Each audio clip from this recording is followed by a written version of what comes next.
Hey there, fellow watchers. It's that time of the week again, Born to Watch.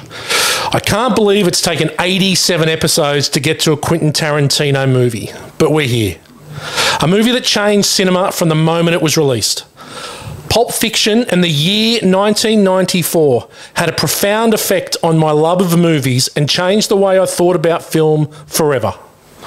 Released in May of '94 at the Cannes Film Festival, it blew the world away, and we had to wait until November 24 of that year to see it. I can't remember a movie that carried more expectations than Pulp Fiction. It just doesn't happen anymore. After a full 6 months of hype and global releases, when I walked into that theatre to see it, I was nervous for what laid ahead. Let's head to Jack Rabbit Slim's and do the twist. And joining me is the G-Man. Good evening, everyone. Have we not done Quentin Tarantino? We've talked about him enough. This is our first QT. Well, looking forward to dissecting this one. What a good rewatch. 2.5 hours. Yeah, it's definitely a commitment. There is no doubt. Can you hear us, Dan? It's a bit crunchy. I don't know, what are you getting in your cans there? No, I'm fine. You're fine. You're way crunchier than you normally are. No, we're good. Okay, because I'm just concerned about your recording, but I sound amazing. No, I think we're I think we're good. The dulcet All right, tone. continue. I think we're good. Okay, and up there on the land, joining us 2 in a row, he looks peaked already. Dan, how are you, mate? You're a cunt.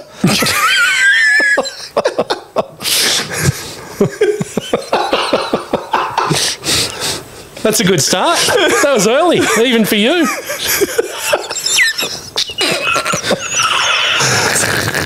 Now, our special guest has just absolutely lost his shit here on the casting couch. So Morgs is gone.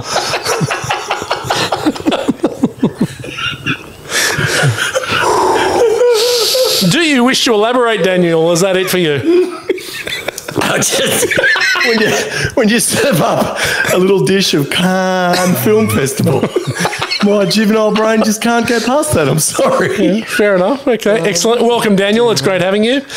Joining us all the way from New Zealand and sitting with us here on the casting couch, where he's at his most comfortable, Strangles. How are you, mate? I'm good. Why do yourself? Mate, it's great to have you here. Oh, look, it's wonderful to be here. What an honour, as usual.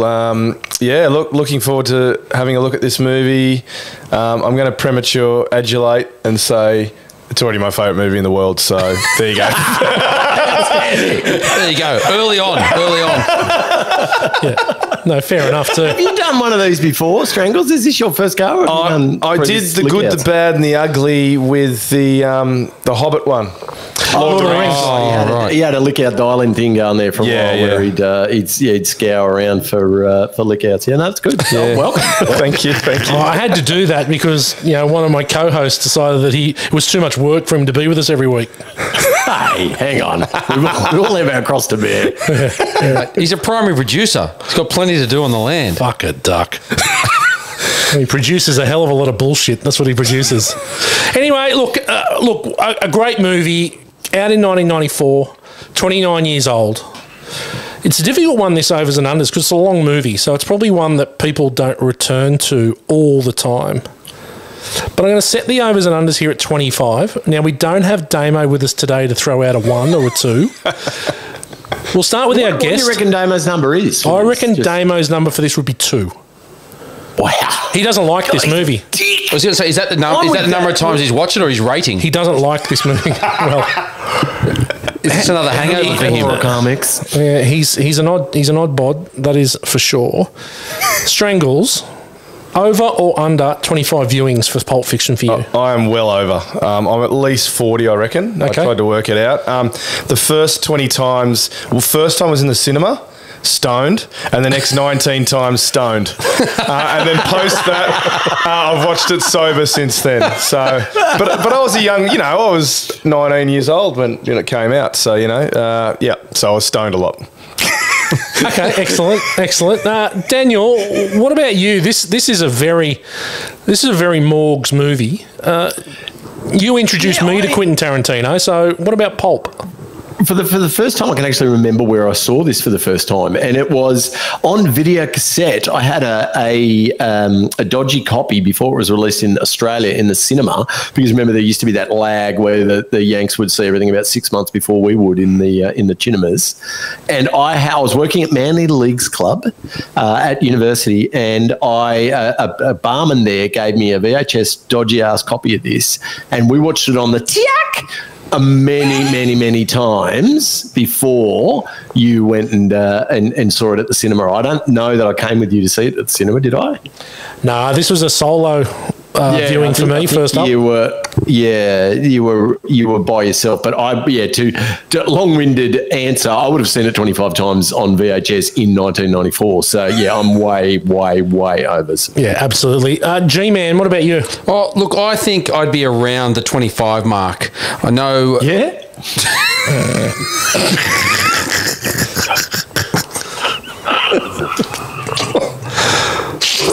How many beers have you had tonight, Dan? You're being extremely insolent. What a fuckwit. No, I reckon I'm close to the knocker, maybe 20, maybe 30 times. It's something we watched a lot, as we've said, when we were younger, a heap of times on repeat. I watched this again today, and I haven't seen it for so long. I can't remember the last time I watched it, but yeah, definitely maybe 25 to 30 times, I'd say. Okay, look, I am well in excess of 25 times. I've got to say north of 50, I'd say, and probably well north of 50, whether it's a whole viewing or parts thereof. It's a movie that you can just watch one section of it and that can suffice you. Obviously, there are many great chapters to this film, and obviously, Morgs, I'm sure, for film school, you'll talk a little about the non-linear storytelling, but that actually adds to being able to pick the movie up wherever you want, and I think makes it so much easier to rewatch, especially if you're just going to watch, a part of it, but well north of 50. Hey, can I ask a question? And maybe I'm ruining your question time, Whitey, but rewatching this, is this one of the most quoted movies by us of all time?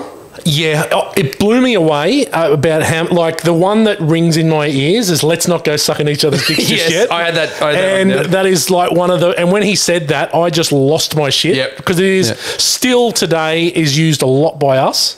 And but there's, and I know Strangles and I were talking about it before the show, that there's just a lot of small, very quiet quotes that are just so quotable in everyday life. The one that I remember that made me laugh out loud is something that Morg says every time I see him.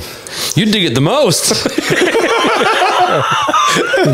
Every single time. I forgot that was in this movie. Yeah.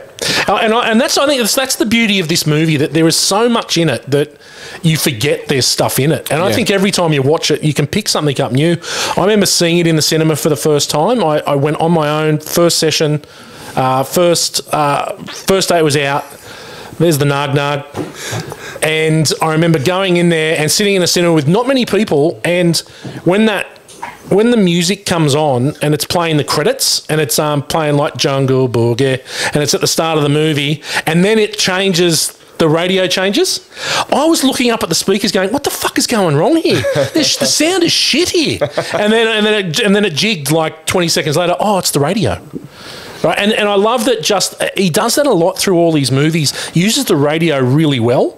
And I love that you cut from that sound to then it's Jimmy and Jules talking, and that song's still playing under the dialogue. It's really, he's so fucking good. Yeah, and he do that in the soundtrack too. When you're listening to the song, and then they do the radio bit, then it go to another song. It was so good. Well, the Reservoir Dogs soundtrack really set that up. Yeah. That's one of the greatest soundtracks. Where actually the tracks on the CD were, K. Billy and the Sweet Sounds or whatever, and it was just him talking, which is unreal. Yeah, the Michael Madsen dance. Oh. When he does the little dance when he's about to cut the guy's ear off. Yeah, it's crazy. Hey, man, why don't you tell us a little bit about Pulp Fiction? Okay. Oh, did you tell G that you did his part in? No, I was waiting for him to listen to the Breakfast Club so that he could see how things were done a little differently in his parts. I'll just paraphrase it for you, Gow. It was kind of like, Gow knows this part. It's fucking shit. I'm going to do it in 5 words, and we're out. It was not to that extent, but he's not 100% wrong either. Yeah, fair enough. I'm glad I was Not missed. wrong. No, you were sorely Seems missed. like I Gow. was, yes. You were sorely missed. All right. Jules Winnfield and Vincent Vega are two hitmen who are out to retrieve a suitcase stolen from their employer, mob boss Marcellus Wallace. Wallace has also asked Vincent to take his wife Mia out when he's out of town. Butch Coolidge is an aging boxer who is paid by Wallace to lose his fight. The lives of these seemingly unrelated people are woven together, comprising a series of funny, bizarre, and uncalled for adventures. Yeah, like it. There you go. That's pretty good. Yeah. Doesn't give much away. It doesn't give much away at all. Well, it's hard Only to give really away. talks about two people in the whole movie. Yeah. Okay, cool. All right. Well, really, it follows the storyline of Jules and Vincent and Butch Coolidge. Yeah, they are the main- they are the main the three three. main interwoven characters. They are. Well done, G-Man. Sorely missed. Welcome back. Critical thinking. Okay, IMDb has Pulp Fiction rated 8.9 out of 10 and ranks number 8 in the IMDb top 250. Certified fresh, 92% on the tomato meter and a 96% audience score. Shit. It's probably one of the best rated and reviewed movies on either of those platforms. Yeah, geez, 96%. How about that? Oh, mate, if only we knew what it fucking meant. Oh, that's huge. Huge stuff. Yeah, So it bloody should be. absolutely. Couple of reviews. Got a good review here from Mick LaSalle from San Francisco Chronicle. It's the movie equivalent of that rare sort of novel where you find yourself checking to see how many pages are left and hoping there are more, not fewer. Yeah, nice. Is he Eric LaSalle's brother? Yes, I think he is. He got the sailor. What? So I've never heard of that. Coming to America. Coming to me, Eric LaSalle. You know, with the okay. hair. Oh, yeah, That's him. Oh, yes, yes. Sorry.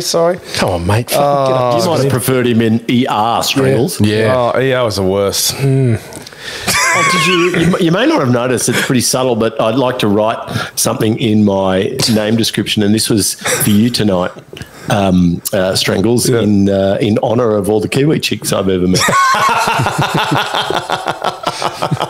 Hang on, Adam is married to a Kiwi chick, so be careful. I was going to say that's how I met my wife. So, you know. Knocked her on the head. She still hasn't woken up. 2 kids and 23 years later, she's still in a coma. Yeah. That's another movie. That's Kill Bill. Other Kiwis. Okay, bad review. Adam Mars Jones of the Independent UK. Reservoir Dogs still looks like the great American film of the decade, but Quentin Tarantino's second film as writer-director shows him already deep in the territory of self-parody. What? Interesting. Thoughts, Adam? Deep in the territory of self-parody. Parody? I don't think there's any parody in this movie. I don't think so either. Anyway, I think that Adam Mars Jones had a bit of a cross to bear with Quentin Tarantino. It's always the hyphenators. They're always fuckwits. Yeah, they are. They are. Maybe it's the brother of Mick Mars and then got married and had to take someone else's name. Married Marion Jones. Yeah. Married Marion Jones. Too many Persians. Yeah, definitely. Okay, G-Man, ordinary people. Take it away. All right, is this the bit where we have to rush through? No. Oh, that was the last bit. No, you don't have to rush. No, there's nothing rushing. Keep going. Yeah. All right, let's go. We will keep this brief because there is quite an ensemble cast in this movie, and we've hit a lot of these people recently. We've got John Travolta first up, who we talked about. How long ago was that? Not long ago. What movie did we talk about him in? Grease? Grease. Yeah, Grease. Yeah, when we did Grease. Yeah. He was actually, that was his first stage show in Greece. Obviously, one of his major roles. He did Emergency. He was in Emergency, one of his first TV roles. And of course, Welcome Back, Cutter, Mr. Cutter. Of course. Saturday Night Fever. He was Best Leading Actor nominee. Bit of a lean run through the 80s. He did Look Who's Talking, obviously, and then Pulp Fiction was a Best Leading Actor nominee, Oscar and BAFTA. Did Get Shorty, Broken Arrow. There's a ton there. Battlefield Earth, another highlight. Absolutely. Absolute highlight. Be Cool, which wasn't a bad movie, and most recently in Gotti. Now, this role of Vincent Vega, he got the role primarily because Michael Madsen had to turn it down. Now, Michael Madsen was committed to doing Wyatt Earp and couldn't get out of the contract, but he was actually going to play his twin brother. So Vincent Vega was the twin brother of Vic Vega from Reservoir Dogs. Well, there was the talk for a long time about being the Vega Brothers movie. Yeah, there was. Yeah. Which would have been fucking incredible, except they were too old to play a prequel. Yeah, that's right. They couldn't go back. And Michael Madsen looks a million in Kill Bill, so you can understand that. Oh, yeah. But look, a few sliding doors here. Daniel Day-Lewis wanted the role of Vincent Vega, but Quentin Tarantino turned him down. Yeah, I reckon that's a really good move. Yeah. Agreed. Yep. James Gandolfini was considered for the role, but he actually suggested John Travolta for it as well. Yeah, it's one. I think it's one of these roles where it's very difficult to envision anyone other than John Travolta playing it now. He did such a good what an absolute masterstroke from Quentin Tarantino, pulling this guy from Look Who's Talking and making him this lovable hitman. Yeah, who just wants to take a shit. He doesn't mind. He doesn't mind, does he? No, he takes 3 shits and it really brings him undone. We'll get to that. We'll get to that in question time. Who leaves their gun outside the shitter? We'll get to exactly that in question time, G-Man. Okay, moving on. Samuel L. Jackson. Hold on to your butts. We talked about Samuel not long ago in Jurassic Park, but he didn't have his first major role till he was 40. He's done it right since then. Yeah, he's done something like 3 or 4 movies a year since that.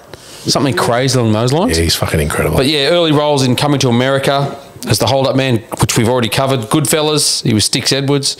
Obviously Jurassic Park, we said he was in True Romance, and then got this role where he got a Best Supporting Actor nom, and he was a BAFTA winner for this role. And he does nail this role. It's particularly the first scene and the last scene. Can someone explain to me how he did not win an Academy Award? Oh, he should have. He was absolutely awesome in this. Absolutely he's awesome. never won an Academy Award, Samuel L. Jackson. He got a BAFTA. Yeah, but he must have gone close for snakes on a plane, sure. Get these motherfucking snakes off this motherfucking plane. How good. I mean, that's... No, I got to say, the only other role, I reckon he should have won... only other opportunity, really, and this has been serious, Steven in Django. Oh, he was good. Yeah. He's freaking amazing in that role. Yeah, he's good. I was watching Django just the other day. It was on recently on TV. Good. But look, Best Supporting Actor there was Martin Landau in Ed Wood. That's who beat him out. That's a very good. That's a very funny movie. Martin Landau does not do a better job than Samuel L. Jackson. Well, I'll take your word for it. I haven't seen it. It's a good movie. It's a funny movie. It's Johnny Depp, and it's taking the piss. They're making it's like a mockumentary sort of thing. It's funny. It's very good. Watch it. It's black and white. But yeah, look, as with a lot of roles in this movie, Quentin Tarantino wrote the role of Jules for Samuel L. Jackson, and he almost gave the role to Paul Calderon, who's the bartender, Paul the bartender. Ah, right, yeah. Because he had a great audition, but Samuel L. Jackson heard about it and flew to LA and... The rest is history. Bailed up Quentin Tarantino and got the role, and Calderon ended up getting the role of Paul. What's the quote, Morgs? My name is Paul, and this is between y'all. I can't see anyone else playing Jules' role now. Oh, he's so good. Just smashed. No way. It's so iconic now, that role, particularly Ezekiel 25:17, that whole first, the big kahuna burger, Mate. all the one-liners, all the dialogue in Correct. That's got to be one charming motherfucking pig. that. Yeah. Like, it's incredible. Is it check out the big brain on Brett or Brad? Brad. So I reckon he says Brett for the first few times he says it this time. I know Americans can't say Brett or Craig. Yeah, they are shit at it's that. not fucking Craig. What the fuck? It's Craig, not Crack. But yeah, I was confused with this time around. I always thought it was Brad my whole life, but this time I thought Jules was laying a few Bretts on us. Yeah? Not like Flight of the Conchords, Brit. How good's Flight of the Conchords? One of the greats. Oh, so good. Loretta broke my heart in a letter. She said that she was leaving and her life would be better. But anyway, a couple of sliding doors. He missed out on quite a few roles in his time. He missed out on a role in Reservoir Dogs. He missed out on a move on Malcolm X to Delroy Lindo. He auditioned for a role in Mississippi Burning, but was told he didn't sound Southern enough, even though he was born and raised in Tennessee. Oh, Jesus. Wow. Passed on the role of Morpheus. Just hang on a second. You know, times are tough when you're a black man and you can't get a role in Mississippi Burning. I can't imagine you're going to be doing a lot, right, in that movie as a black man in Mississippi Burning. Grim. Seriously. Adam's gone. We've lost him.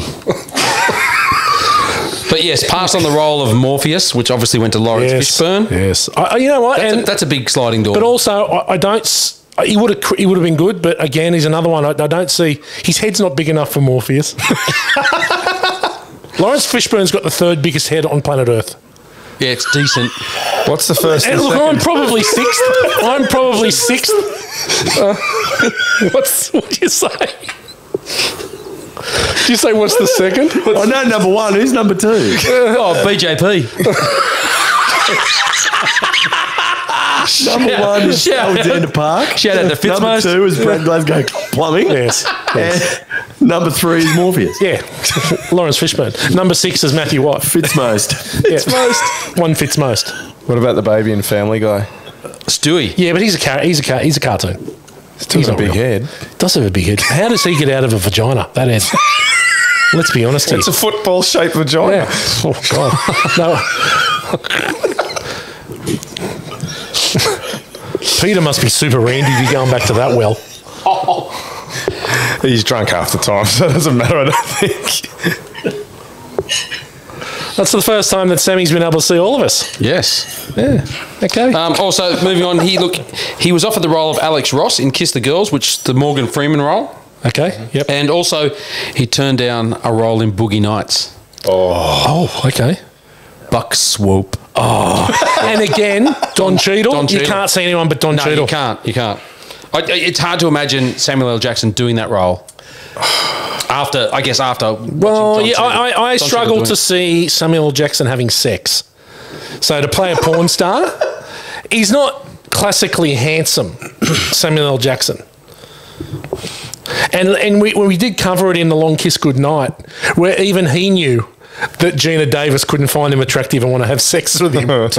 So, yeah. Oh, Gina Davis. She's got big ass teeth. Oh.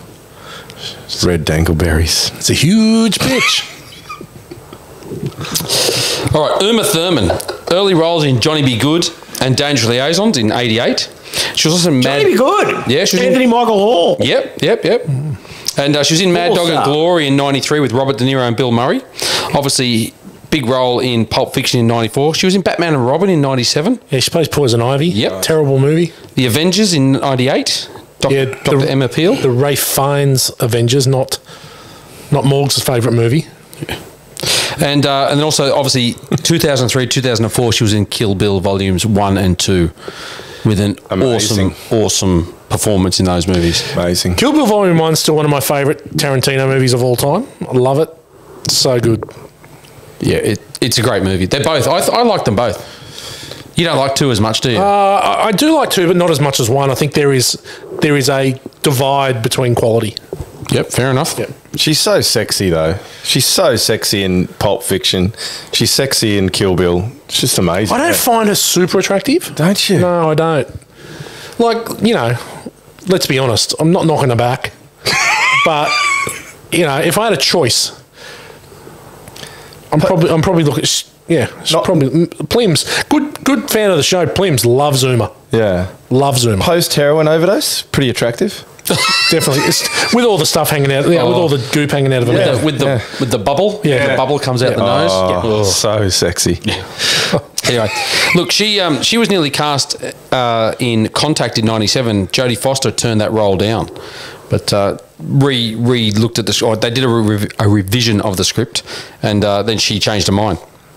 She also turned the role of Arwen in Lord of the Rings, which was the Liv Tyler role. Oh, yeah, okay. Righto. Well, we went after her. Well, I did. I can see Lord that. Of the Rings yeah, episode. you're a big fan. Oh, you're a big Liv Tyler fan, aren't you? She's an absolute glamour. Yeah. All right, moving on. Bruce Willis. Now, we've talked about Bruce Willis plenty of times. Won a primetime Emmy for Moonlighting. Die Hard 88. We've gone through Die Hard. Die Hard 2. Look Who's Talking. The Last Boy Scout 91. Cracker of a movie. Yeah, we've got to do that soon. Yep. We haven't done a Tony Scott movie yet. We've got to have one in the new year, I think. Yep. 12 Monkeys. The Sixth Sense. Tears of the Sun. Great movie. Yeah, I watched Super underrated. I watched that after we talked about it last time. You told me to watch it. Good movie. Great movie. Really good movie. Cole Hauser's in that. Yeah, he is Old too. Rip. Yep. Obviously, The Expendables, 2012. Yep. And he's done a ton of movies since then. Massive jobber because he's not been well. Yep. Heart's with him. But, you know. That's a shitload of good movies. Mate, he's amazing. Mate, he was the biggest star. He was the biggest star in the 90s and early 2000s on the planet. I know we've talked about it before, but he did turn down the role of Sam Wheat in Ghost. Yeah. Didn't think the plot would work playing a ghost, and it would be detrimental to his career. Yeah, but all the shit that he's done afterwards has been so good. But then ironically was in The Sixth Sense. Yeah. Which was A ghost one. quite a good movie for him. Not only that, he probably chose Striking Distance over Ghost. So, Possibly. anyway.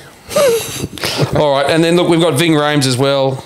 He was obviously well known for Mission Impossible as Luther. Tom Cruise's Offsider. He's in Pulp Fiction, Con Air, Out of Sight, Entrapment. Hang on a minute, you're forgetting Undisputed. Yes. Yes, the prison movie, the prison fighting movie I made Morgs watch, and he got 10 minutes in and he decided he was too cool for it. My God. You give me a few heads up my time, and you're usually pretty good. Like, if something I haven't seen, I will take your recommendation. Yeah. That was fucking terrible. No, Daniel, come on. Undisputed and Undisputed 2, quality. I think Ving Rhames has been way underutilised. I think he's fantastic. Now that I'm thinking... hasn't really got like that crap. I've seen a few of those Mission Impossibles, and he's just a comic foil. And horribly underutilized in those absolutely turd films where it's just a ego flex for Tom Cruise to do a stunt that if a stuntman did it, it would just be as cool, except it's all the wank on about the fact that he did a stunt shitter than a stuntman could do it. But I think, back to my original point, Rhames has been underutilized. So we were talking about who's number 1 and number 2 for biggest heads, and we decided that I think Ving Rhames is number 4. He's got a huge head. Yeah. Huge head. And I actually think that Band-Aid on the back, they were trying to suck some sort of swelling out of it to make it fit in the camera. Well, he was this guy might have been too. He was considered for the role of John Coffey in The Green Mile. Wow. Okay. Yeah. But you know, Ving Rhames is not even 6 foot tall. No, he's a midge. Like he's only 6 foot tall and just under 200 pounds. So you see him in the movie when he walks up to, I can't remember, it was Bruce Willis or someone, it was John Travolta, and he's pretty much the same height. So he always, he's quite muscly and big, but he always looks like bigger than what he is. Well, also, I think that 95% of all the actors in Hollywood are legitimate small people. Yep. Yeah. So. He's definitely wider than he's tall. He is solid, yeah. He's big and Undisputed. But anyway, let's go through quickly. Tim Roth obviously has a role in this, and Amanda Plummer, daughter of Christopher Plummer. We've got Rosanna Arquette as Jodie and Eric Stoltz as Lance. Is that the one with the shit in her face? That's great. Great quote. No, that's Jodie. My wife. She's my wife. Steve Buscemi as Buddy Holly. Yeah. Nice little cameo there. Christopher Walken as Captain Coons. He's got one of the standout scenes in the whole film. Great. 5 years of his ass. Look at some slimy, greasy wuff. So funny. And Harvey Keitel obviously the Wolf. Amazing. Yeah, Winston. Amazing. Yeah. Anyway, that'll wrap up our cast. Yeah, what about box office and any awards, G-Man? All right, so box office, 108 million domestically, 105 million internationally, 213 million worldwide. Now, the budget was only $8 million for this movie. Crazy. Right, and it was only that much because they got Bruce Willis on board later in, right? And because he'd had a few flops, but he still had a bit of box office power. Yeah. So he pumped that up a little bit. $5 million went to pay the actors and actresses' salaries, and the most, the largest chunk of the budget was $150,000 that created Jack Rabbit Slim's set. Yeah. But the opening, it was $8 million budget. Opening weekend did $9.3 million. Yeah. Well, it took ages for it to come out, right? Away. It took ages for it to come out. It did the whole festival. First 3 months was just festivals. And it was well worth paying the actors the $5 million, I reckon. Gee whiskers. Yeah. It was so well cast. It's incredible that a director in his second film had the ability to get some of the biggest, and I know some of them were a bit past it, but to get people to want to be in his film for that amount of money. Incredible.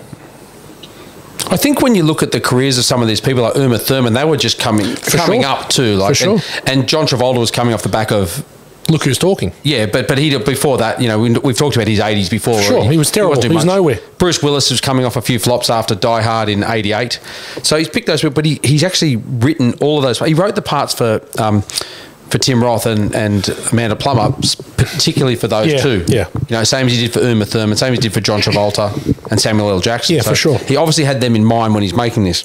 Yep. Any awards? Look. Not really. We talked before that Samuel L. Jackson got a BAFTA, but and we talked about '94. Forrest Gump won everything. Yeah, it was nominated for 7 Academy Awards. Yeah, Best Actor, Best Supporting Actress was Diane Wiest. So Pulp Fiction had Oscar nominations. For Lost Boys, that's amazing. But they had. Pulp Fiction was nominated for Best Picture, John Travolta for Best Leading Actor, Samuel L. Jackson for Best Supporting, Uma Thurman Best Supporting, and Best Director as well for Quentin. But so it won Best Script or Best Screenplay? I think it won something like Academy that, Award for Best Screenplay. I know we get a little hung up on the Academy Awards, and obviously I've got this ongoing side narrative of trying to get into the Academy, but at our peril, I think we disregard the fact that this won the Palme d'Or at Cannes. So obviously revered by those crazy Euros. Yeah. And I think, unfortunately, the Academy just didn't know what to do with it. That was the problem. That was so, if not revolutionary, it was so different to what was being served up by every other studio at the time. I think that's probably to its detriment. If it was released a few years later, it could have swept as we thought it might, and definitely some acting awards in there that probably should have. But we shouldn't. Our Frenchies. Have you guys been to Cannes? All jokes aside, it's pretty slick. No. Is that where no, isn't that where Johnny Drama had the root on the beach at Cannes Film Festival? I'm sure he did. Wasn't really what I was thinking of, but yes. No, not been to Cannes. It's excellent. I've been lucky enough to go a couple of times. Actually went to the advertising festival that was there many moons ago, and I've been there when I was a 6C for Nitro Circus. Right. And it is, it's worth a look. It's pretty amazing. Oh, excellent. Nice aside, Dan. I like that. Yeah, what do we do in France? You and I went to France on our travels. We did. I think the first time we went with the Canadian boys, we drove straight through. Did we? When we were on the way to... You and I, we went up the Eiffel Tower because you have a massive fear of heights, and I made you peer over the top of the Eiffel Tower and you almost pierced your pants. Yeah. Good view up there. And then if I remember, we were in a hostel that night and you did piss your pants in a mattress in a hostel, and we cleared out fairly swiftly. No. Yes. I'm projecting again. So yes. No, that guy. There was a guy that did. Remember? Because you were on the top bunk, Morgs. You were on the top bunk. Oh, did it drip down? The guy on the bottom bunk pissed up into my mattress. It was incredible. No, it wasn't. No, Morgs was on the top bunk. A bed fountain. Because we got separated in the bunks, and the guy came in, and the toilets were the next one up, and he missed the toilets and walked into this poor bloke in the bunk below Morgs. The guy going, "What are you doing, mate? What are you doing? Stop! What are you doing? And the guy just asleep pissed on him and then just went back to bed. Fair enough. And Gow finishes it off with a 9-second 3-octave fart just to cap everything off.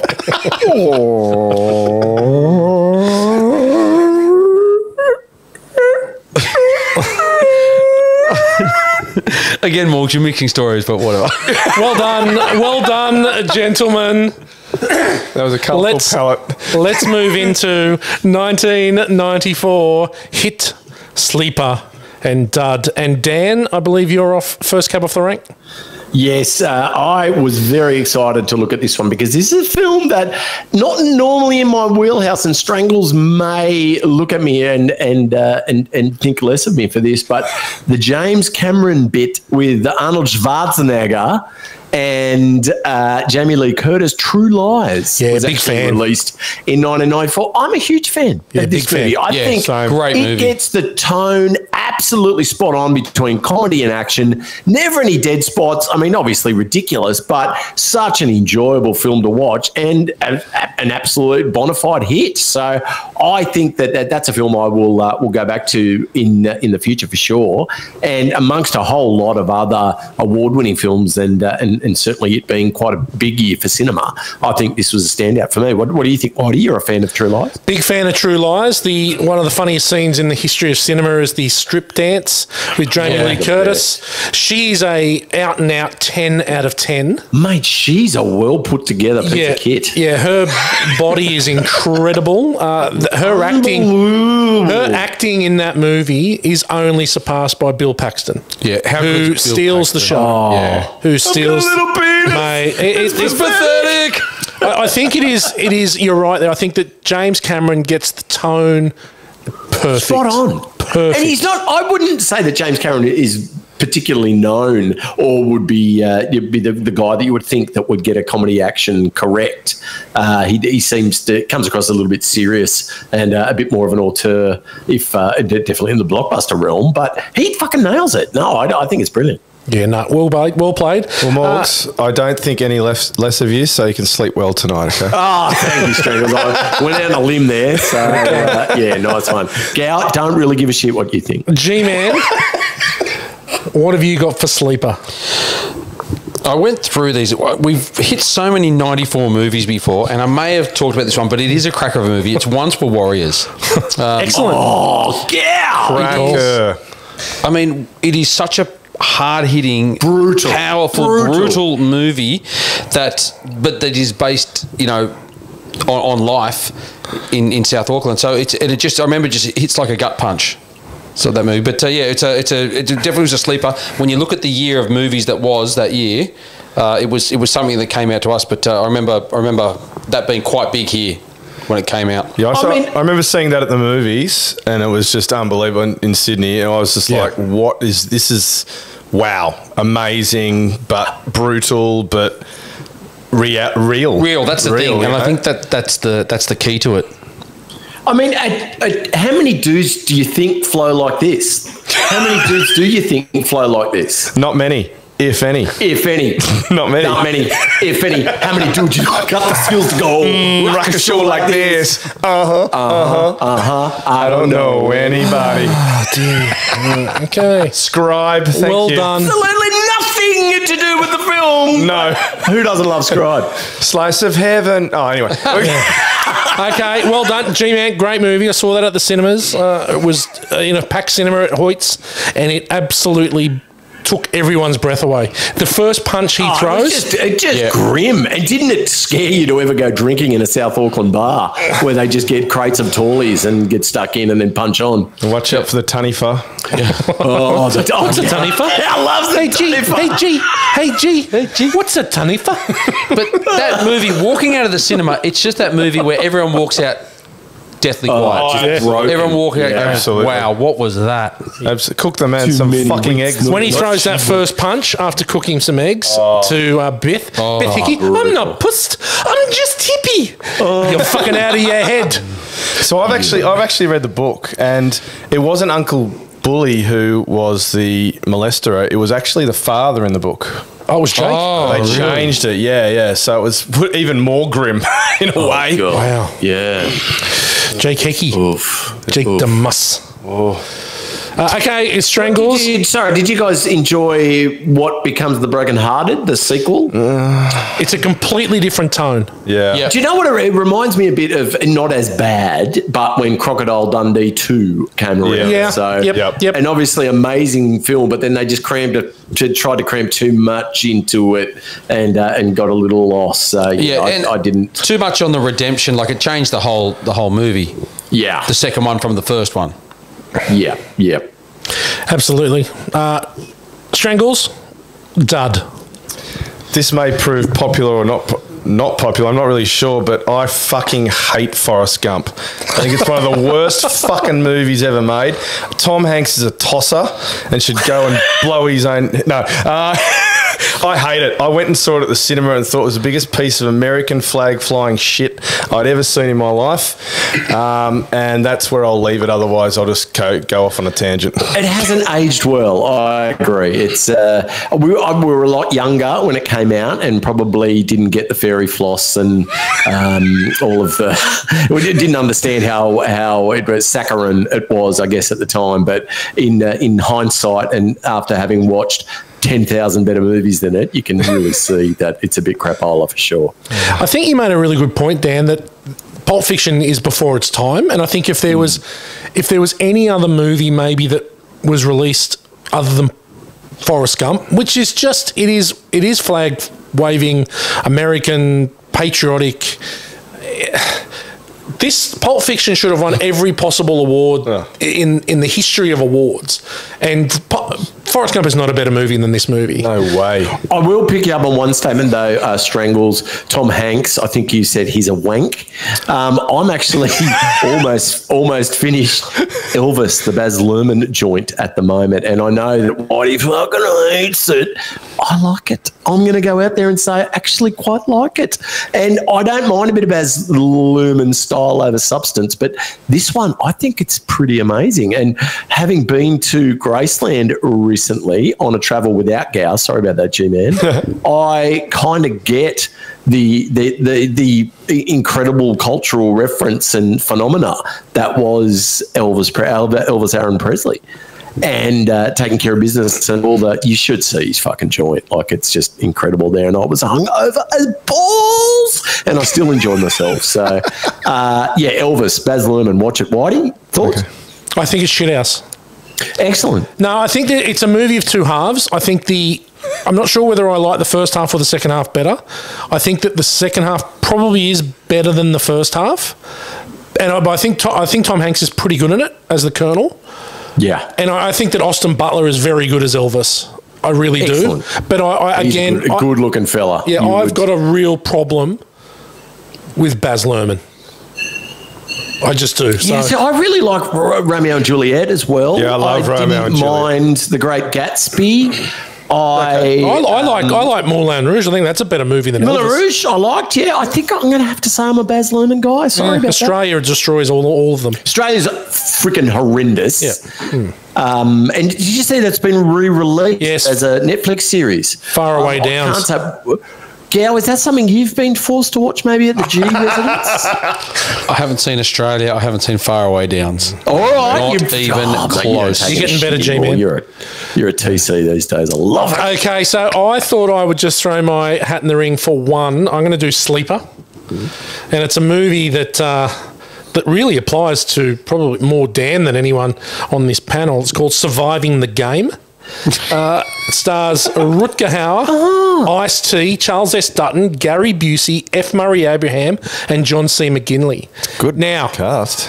Rutger Hauer gets they kidnap. I think it's Ice-T gets kidnapped, and he's put in a game where they're hunting him. These rich guys are hunting him for sport. I remember it vaguely. Yeah. And I've got to say, I remember watching this and thinking, this is fucking, it's again ahead of its time. You know, again, there's been dozens of stories where people are hunted for sport, Hunger Games and Battle Royale and Squid Game and all this kind of stuff where people are taken advantage of. But Surviving the Game, guys, it's worth a little look. It's hard to find. I remember watching it when it came out. But gee, what year was it? 94. 94. We're still doing 94. Sorry, yeah. Well done. Well done. Yes, I remember seeing it then, around then, maybe 95, but I haven't seen it since then. Yeah, well, it's worth a revisit. It's going to be up on Plex shortly. Well done, gentlemen. The new format for Hit Sleeper Doug worked well. You all put your effort in and appreciate it. Let's move into a question time. Okay, Gow alluded to this earlier. So you're a hitman, you're on the job. Would you leave the gun on the kitchen bench as you took a shit in the toilet of the guy's place that you're looking for? Answer.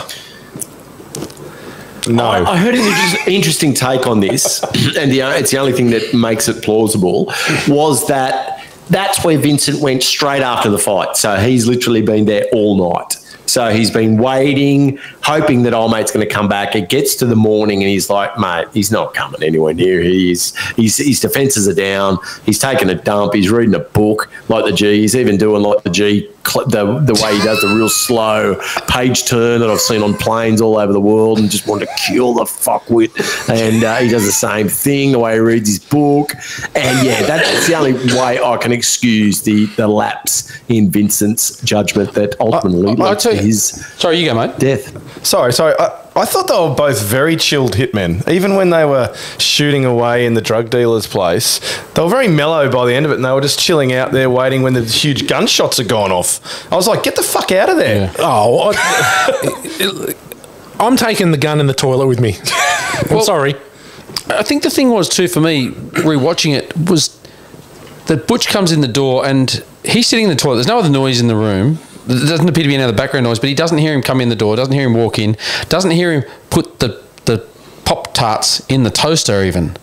Like, doesn't think to get up there and then just walks out like he's definitely engrossed. He's definitely engrossed. I think it's obvious that he was having a turd sleep. Yeah. Well, you know, some of the best do that, Morgs. Well, you're the master on this subject, Daniel. Yeah, I just a little segue for you, Strangles. I was working in Canary Wharf in the UK in the late 90s and just smashing up the piss every night of the week and then traipsing into work, sometimes having a spew in the train station there at Canary Wharf on my way through. But the one solace I had was that I could go down a couple of floors into the shitters and just literally have a snooze. So I remember I was doing it one day, particularly hungover, and I called it a turd sleep, and it was a thing.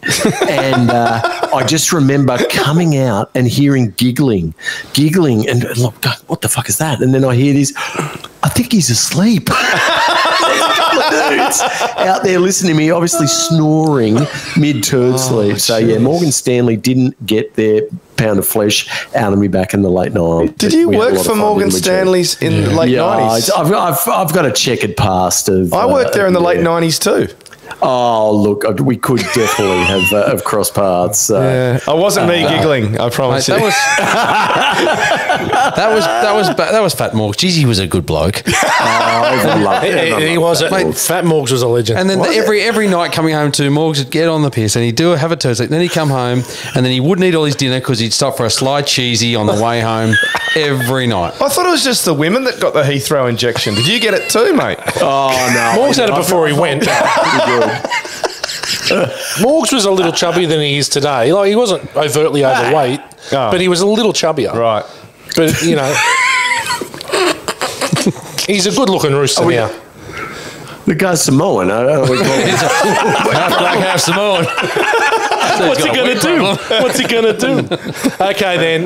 Was Vincent going to bone Mia before shit went south? Absolutely. Yes. 100%. That's why he had to talk to himself in the toilet. Go home. Pull yourself up. It was her. She was the one driving that. Yeah. Like, Vincent was just caught in her web, and 100% they were boning that. Would you guys do it? Would you guys bone her in that? Well, she's got just as much to lose as he does. Yeah. I think. Yeah. But, yeah, we would have. But in saying that, it also adds a bit of spice to the Tony Rocky Horror story. Well, that's the great backstory, right? Right. Now you sort of think, well, I can see there's been a foot massage going on here. I think this has happened because she's a bit of a horny minx. Yep. And in the whole movie, Marcellus and Mia don't even talk to each other once. No. So how happy is their marriage? Yeah, that's not, you know. Yeah, whatever story you throw out there to make it okay. And I think at the end when they said, look, should we keep this under wraps after the heroin overdose, says if they had done it, it kind of probably would have been. She under says, wraps. I would be in as much trouble as you. Yeah. And he says, I highly doubt that. Yep. But yeah, I don't think it ends for either of them very well. No. Ketchup. No, ketchup. Okay, we all agree with that. So, what's happening at the Wolf's house at that time of the morning that constitutes a tuxedo being worn and many people in the house of the Wolf at 7 a.m.? What's going on? Is that his house? Mate. That's his house. Or is he at a party that's... No, I think that's his house. Oh, okay. Yeah, it's hard to know, isn't it? But everyone's dressed up. I mean, he's obviously in the black tie. Yeah. So what is going on there? What's going on? I don't know. Dan, you got any insight into that? Oh, just that. If there was one character I'd like to be in the whole film, it'd be the wolf. He's just How good is he? looked pretty sick. And was going to bang red. Away, I'll be there in 10. Yeah. Going to bang red in the end, wasn't he? Definitely. Just because you are a character doesn't mean you have character. Big Tony's daughter. Yeah. I'm glad no one else knows what's going on there, but it's interesting. Yeah. Really, really interesting. Yeah, great. Okay.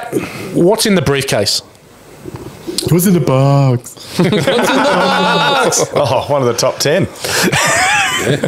What's in the briefcase? Now, the stories, there's a million stories. Yep. It's supposed to be Marcellus' soul. There's all these different things. What is it? Well, that is what it's supposed to be. And that is what the Band-Aid on the back of the neck, that's the story, is that the soul is taken out through the neck. That's why Marcellus has it. Okay. And that's in, I can't remember what culture, it might have been Chinese culture, but there is something along those lines whereas that is what it is purported to be. Okay. Well, I think it's a yellow lamp just firing up. Oh, yeah, the definitely. Faces, yeah. Definitely. Because I remember in the movies going, what's in there? Is it gold? What is it? Yeah. You'd think it's gold. There's a lot of, and this is what I love about Quentin Tarantino. God, there's so many unanswered questions in his movies. There's also another story that it's the diamonds from the Reservoir Dogs suitcase. Yes, right. Okay.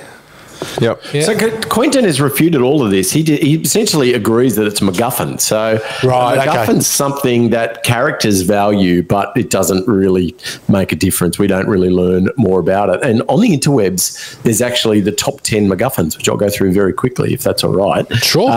In no particular order, the dude's rug in the big top 10. Doug in The Hangover, so he's really inconsequential. I mean, they're searching for him, but it doesn't really matter. Yeah.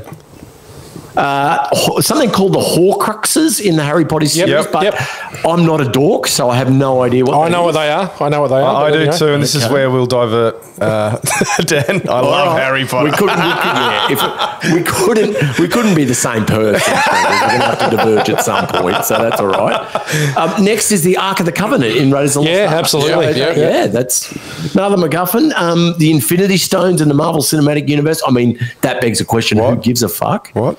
The Holy Grail in various movies. The Maltese Falcon in the Maltese Falcon. Yep.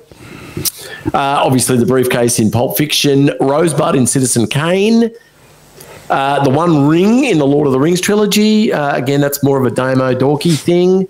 That's it, really. I think that was 10. So, yeah, MacGuffin's a very common plot device, and it just so happens that that's what Quentin chose to use in this time. But I've also heard all the things that Gow espoused, and all I can say is that that's all bullshit. There you go. Okay, last question. Is this Tarantino's best? Yes. No. Oh. Yes. All right, we're going to have a rundown. Okay, so we're going to hang on a minute. No. Dan, is it his best?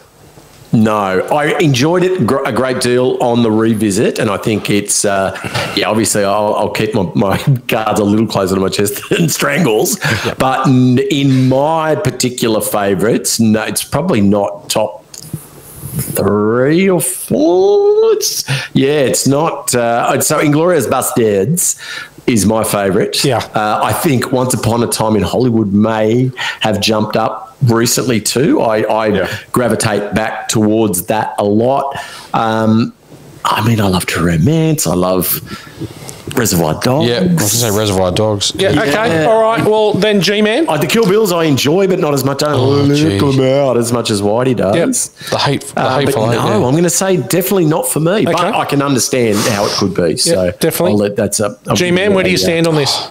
Look, now that we discuss it further, it's really hard because then you look at Django Unchained, Inglourious Basterds, Is the Fiction's up there. Tarantino joint count? Sixth Sense. No. It's always your fucking favourite movie whenever we do this. I don't think that's in any way or shape or form true. Just make shit up. Accuracy is my thing now. Such a fuckwit. That's really hard when you look at Once Upon a Time in Hollywood. From Dusk Till Dawn, although he didn't direct that, did he? No, he didn't direct it. We're just talking about ones he's directed. Yeah, geez. Oh, I don't know. Kill Bill. I always love the Kill Bill movies.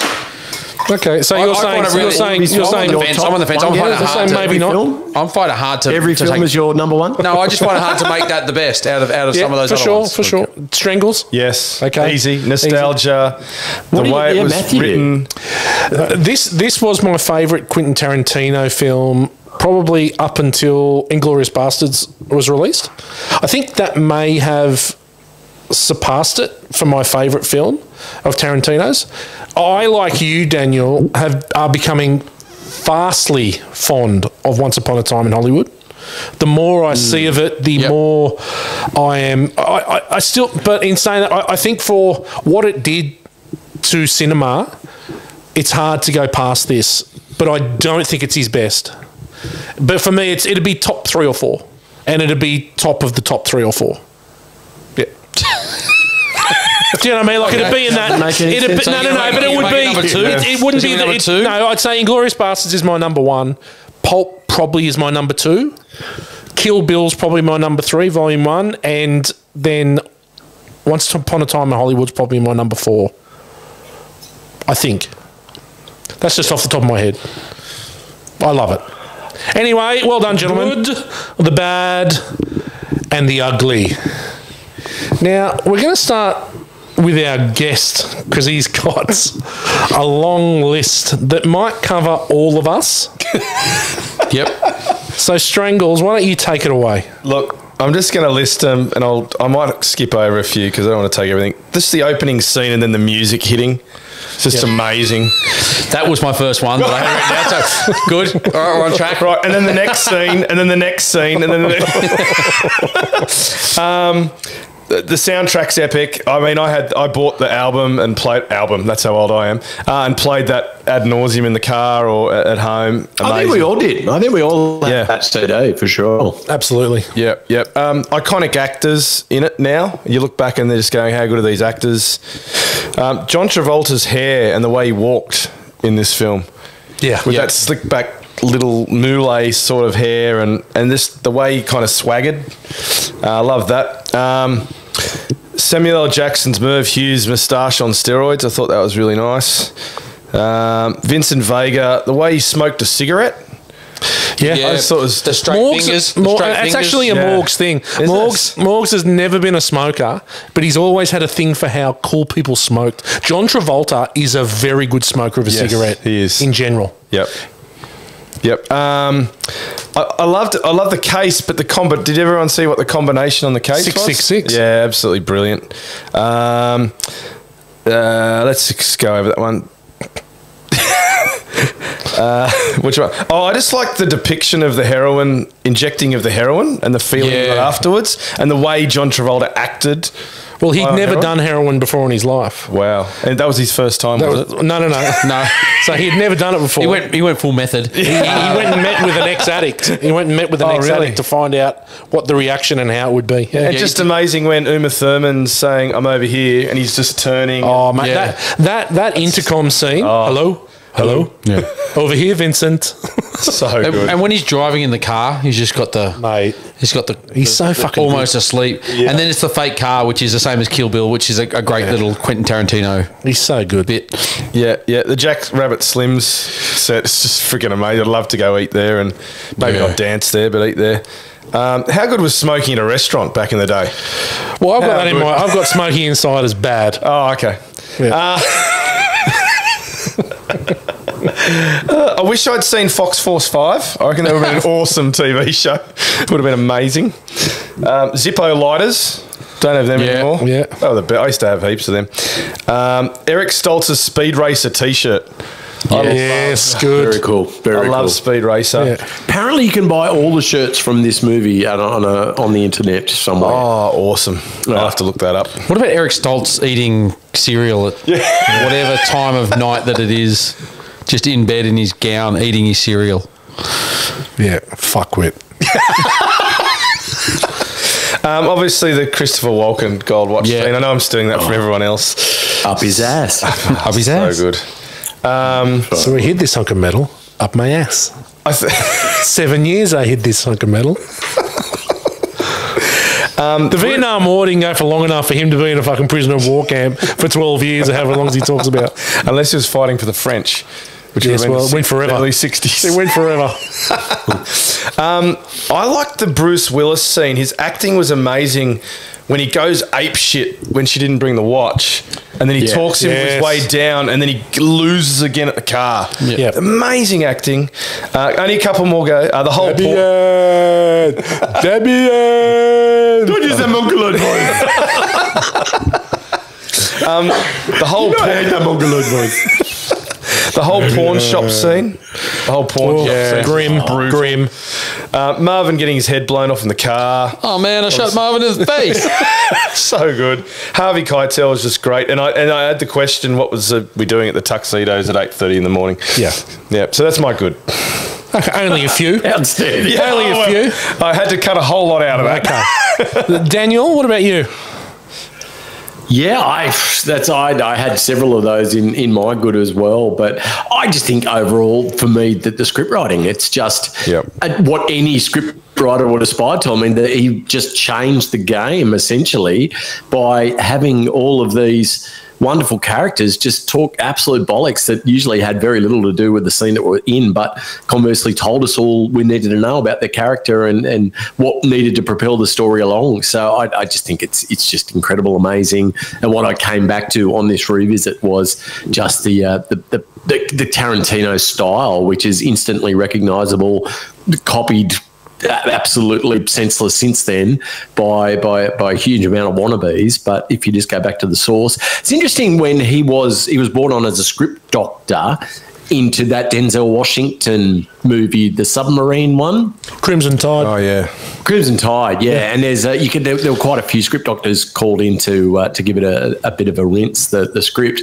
But he does the scene where he talks about the Silver Surfer with the young able-bodied seaman, and it just takes you out of that movie, and straight away you're like, oh, that has to be what Quentin wrote. So yeah, I just think, and as a screenwriter myself, and obviously industry veteran, we had similar paths for like absolutely never, and he's really good at what he does and I'm not, and but I can aspire to be that, and who knows, I'm coming into my prime, I might actually start to make some headway. So yeah, well done, great script, thank you. Not me, I'm in my prime. I'm in my prime. G-Man, what do you got for good? It's all been covered. I'm just going to be a Greer guy. Yeah.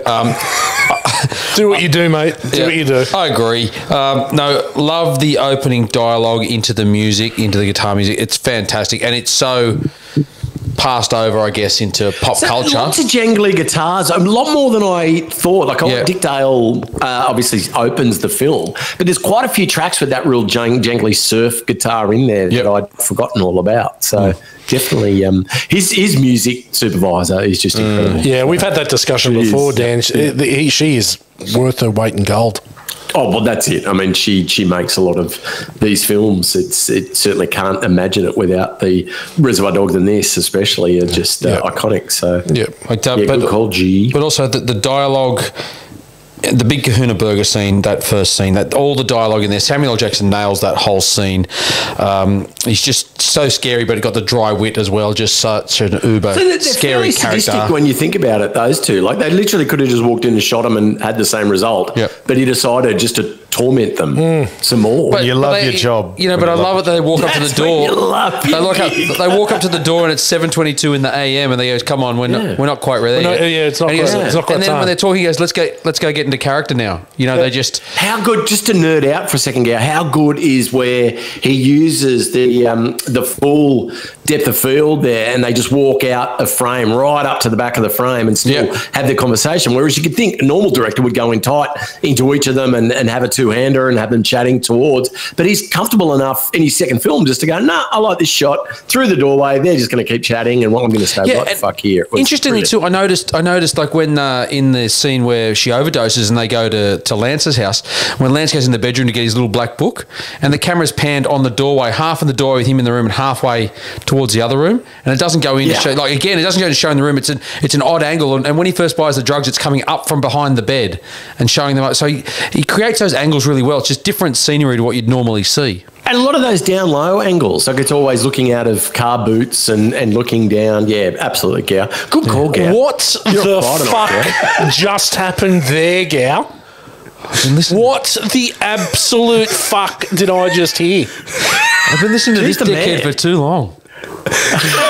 That was a film school for F-wits lick out. If ever I've heard one.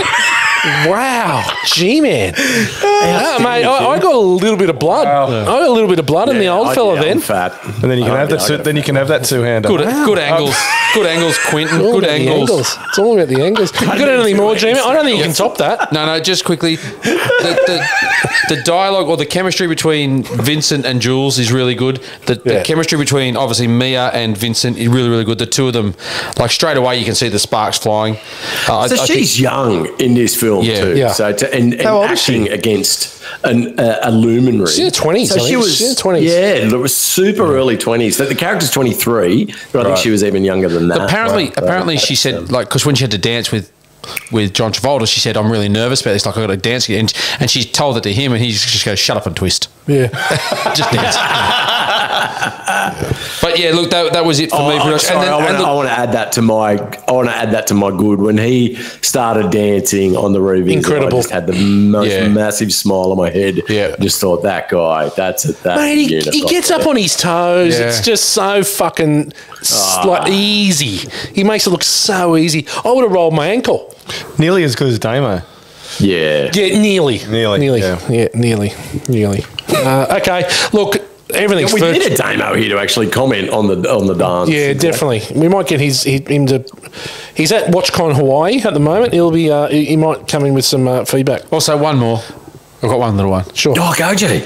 You dig it the most. You dig it the most. Okay, so fuck it, I'm going. You dig it the most. Most of this stuff has already been said. Obviously, I'm going to pile on with Dan with just Tarantino. Just what an absolute fucking genius and so bold at such a young age and so early in his career to be able to do what this movie is. It's just nothing has been done before. And the fact that he effectively changed cinema just like that. And it was the minute this movie was released, it was never the same. Again, we've talked about the soundtrack, the use of the radio. I love the use of the radio. It's a lot in the film. I've got the script, Dan, but I won't do that. Jules and Vincent, they are so good in this movie. The back and forth, the dialogue, it's incredible. I think probably it's when they're angry with each other. I love when they're at the Wolves and like Jules is just blowing up and Vincent's trying to like get out of the fact that he shot the fucking guy in the head. I love US diners. When they're having breakfast and all I want is to sit at that booth and eat US diner food. You know, the muffin, the bacon and eggs, everything just looks so fucking good. Chicken fried steak. Mate, US diners. Just quietly to this new pancake diner at Burley Waters. Saw that. Get into it. Have you been? Yeah, Christine. Have you been? No. Okay, well, let's do that before Christmas. Let's do it. The heroin buying scene, so when he's buying off Lance and just is that the one with all the shit in the face? Like, it's so subtle. You know, you got to remember that I've just been in Amsterdam. He's like, please, Negro. Like, come on. This shit, I know, that shit you buy, like, we've talked about picking up Mia, talking into the intercom. Like, it's just, he's so off his head, so good. Christopher Walken is such a splash of sunshine. If you talk about parody, that could be the only part of parody of the film. The whole up his ass. He fucked up that dialogue, which is why it's even more Walken than normal. So he forgot some of the dialogue towards the end, which is why there's a massive gap. Yeah, he paused because he couldn't remember the line. But it adds to the Walken. Yeah. A movie like this could age pretty easily, I reckon, because it is set in a specific time and in a specific area, and I don't think it has. I think that it is just as easy a watch today as it was back in '94. I enjoyed it just as much today as I did then. I think it's timeless. It really is. And as Morg said, if there's one person you want to be in the movie, it's the Wolf. The Wolf is so fucking cool. When he says you're 30 minutes away, I'll be there in 10, and then turns up in that fucking poncy little race car, you're like, Acura. yeah, you're like, oh my God, this guy's the fucking man. And how cool he is under that pressure. And I love it when he goes, oh, this is good coffee, right? When he says to me, I think I smelled some coffee back there. Yeah. Did you go and get me a... Yeah, he's so good. Everything he does is good. Also, if I'm curt with you, it's because time is a factor. Yes. It's just so... Yeah. Everything he does is Professional. amazing. So everything he does so is professional. amazing. All right, I think that's it for good. You could just go on and on. What about bad? And we're not going to start with you, Adam.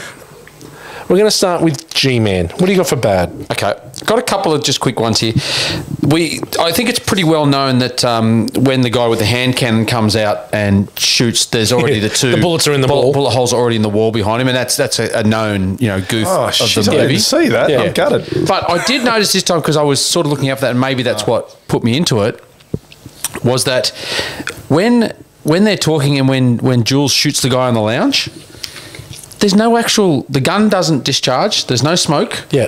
There's just a sound, and then the guy wriggles on the lounge. There's no blast damage to the guy, and it was really...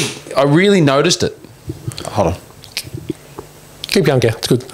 Yeah, so I just thought it was funny because he just points the gun at him, but there's no actual gun. Like when they shoot Brad, you can see the gun's firing, right? In that one, he just doesn't shoot the gun. Yeah. Also, the other quick one was when Mia gets stabbed in the chest, they put the red dot on her. He puts the red dot on the chest so that he knows Yes. to stab. We got to stab her 3 times. Yeah. When she sits up and jumps up, There's no red dot. no red dot. Yeah. And you can sort of see the fake Yeah. chest in there. But there's no red dot there. That was filmed in reverse. So they actually... So to get the stab motion down, they gotcha, filmed it in yeah. reverse because there's no way... Yeah, there's no way he goes- fucking way he can hit that spot. Yeah. I was thinking, how do you do it? You've got to like hold it on and then do the 1-inch Bruce Lee punch. Yeah, and it was supposed to be a black marker pen. Well, it's all he had. It's a red marker pen. Is this the heart? And then it's like Trudy or whatever her name is. And she's like, yeah, how the fuck do you know? Jody, how does Jody know? All right, G-Man, is that all you got? Yeah, that's it. Okay, Strangles, take it away. I've got here, as if a gangster would actually let one of his minions take his wife out. I was kind of like, really? Would he?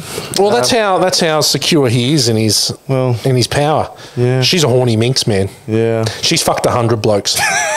100 of his minions, you reckon? Definitely. Yeah, well, I thought that was weird. Who orders a vanilla Coke or shake when they're adults? They should be ordering alcohol, except if you don't drink, Whitey. Mate, it's a pretty fucking good milkshake, apparently. Yeah, apparently it is. It's like got no bourbon in it or nothing. At least get a Budweiser. What One of would the be best the things. equivalent like price gouge today of a To $5, milkshake? yeah, I know. You'd be like, Oh, fuck. wait a minute, that's a $90 milkshake.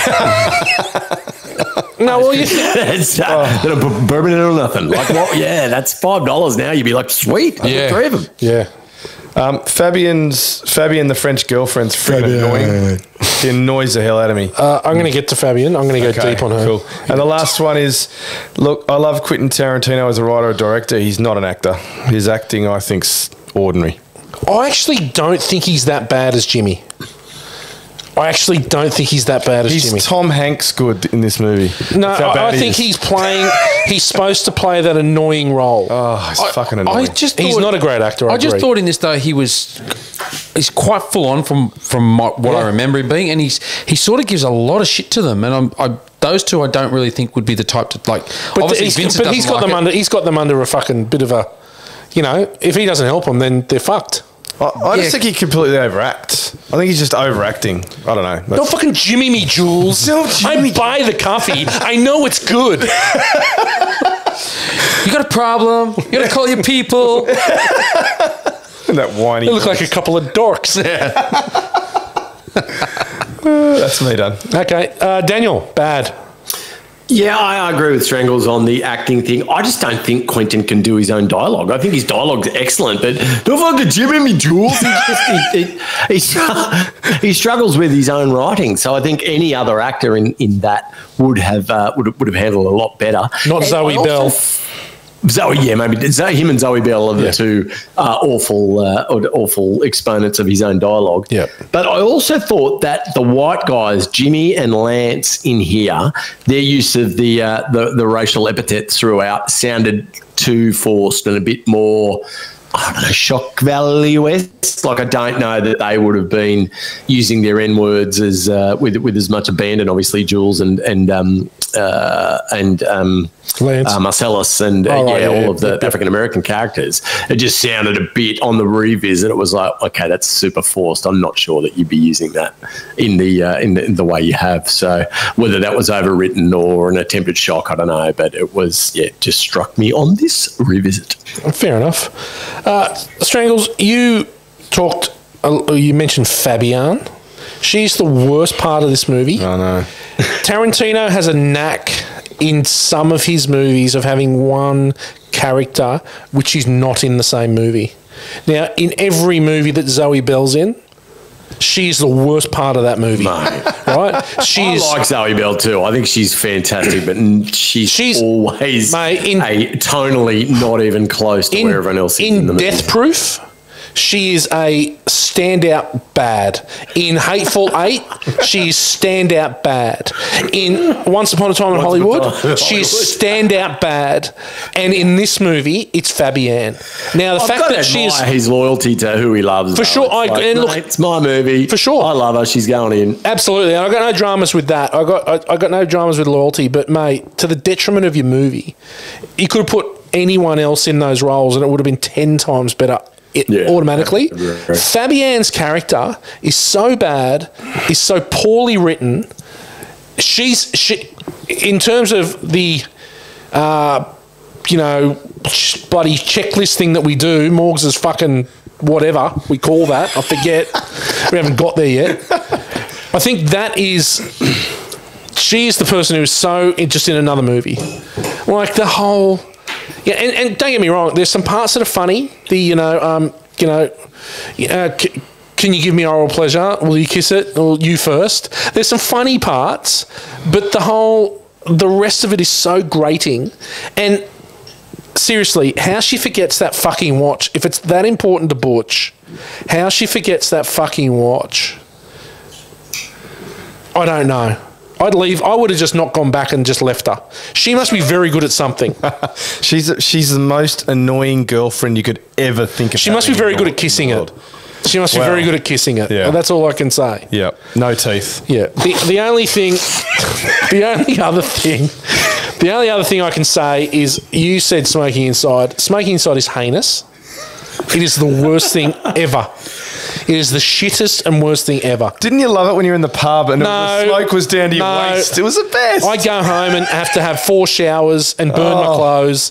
The best thing ever is going out now and no one smoking. And the death riding that people get when they smoke. Okay, ugly. Daniel, anything for ugly? Nothing. Okay. G-Man, ugly? Nothing. Adam, ugly. I got a few things. Okay. Vincent Vega wearing one of those Western string ties to Jack Rabbit's Stop it. Stop it. Morgs is big on the bolo tie. Bolo tie. Is that what it's called? That's what it's called. Strings something. And I think you'll find that only 6 C's from the land busted out every now and again. Could be anyone. Could be someone on this podcast. Let's just edit this bit out. Someone may have a photo of that 6C with a bolo tie on. I tell you what, is it as bad as Matthew Hayden's pink Stetson hat? Fuck, anyway. Just on Matthew Hayden, I caught him in the commentary. He'd be in your top 5 big heads, I reckon. Yeah. He's got quite the melon to Brad Glasgow Plumbing for sure. He's got a massive head. He's in the Fitzmost for sure. Yeah. Okay. He looked like a rangy back rower there for many years, like he would just be killing it for the Springboks. But now, he just looks like a fucking massive-headed unit.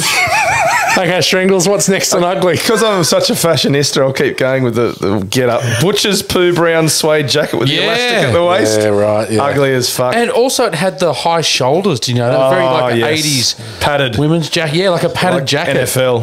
Yep. Ugly, snorting heroin, you think it's Coke. That must be the worst. That's a quick fire away. No, terrible. Especially because you put a Shadowcaster down.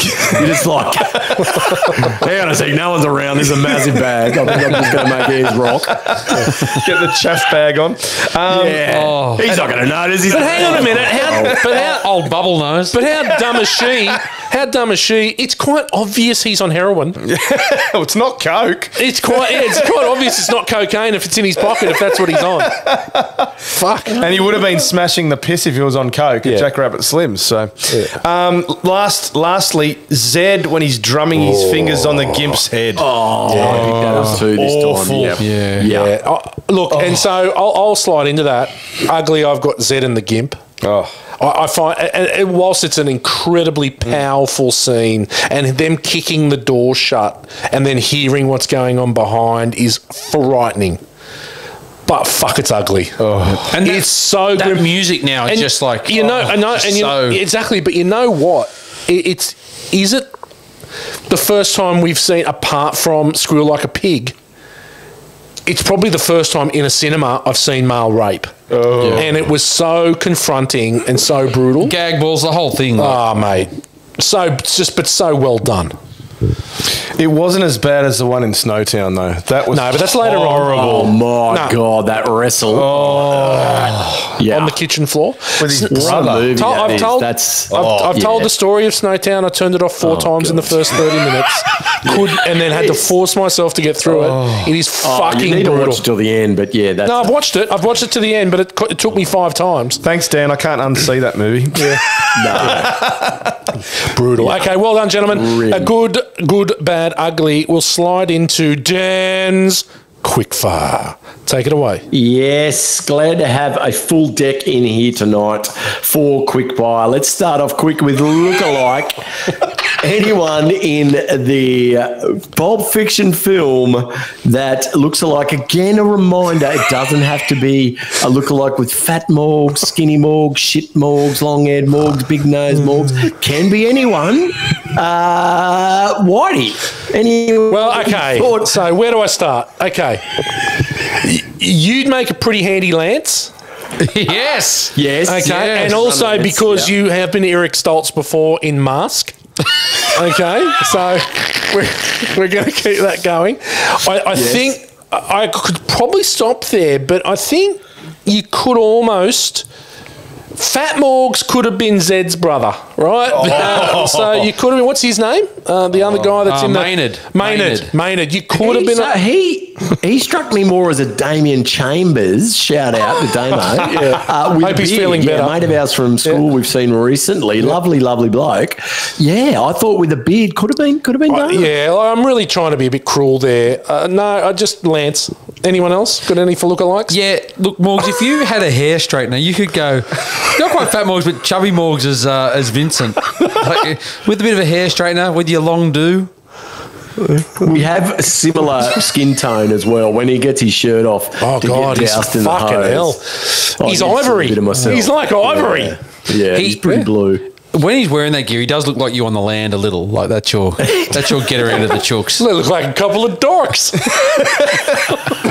Do you know, I laughed more at that this time because I was thinking Australians and fashion, it's not really our bag, baby, but the rest of the world must just look at us and go, oh, my God, because running a T-shirt and boardies everywhere is something. I mean, look at Damo. 100%. He's over at WatchCon at the moment with massive, who makes your shirt, mate? Volcom!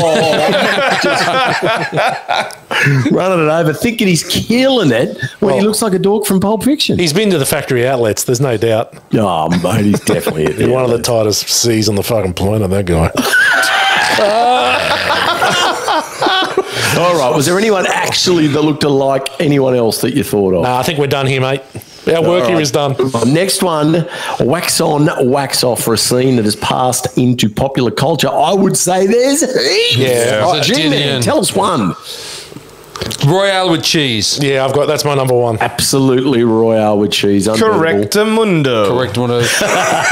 Check out the Big Brain on Brad. I got that as well. I think the non-linear whole thing of the movie, like the whole movie is pop culture. Ezekiel Yeah, 25:17. Yeah. The path of the righteous. That whole thing. Everybody knows that. What does it Look, feel so like much to so, kill a man? I'll accept everything. You're all correct. I'm actually going to change this moving forward to call this this part of Quickfire Ezekiel 25:17. Yes, well done. Yes. Moving along, Philip stuck in Pretty Woman. Jason Alexander's character, who's a massive douchebag. I don't know. Everyone in here's got their problems, but they're pretty.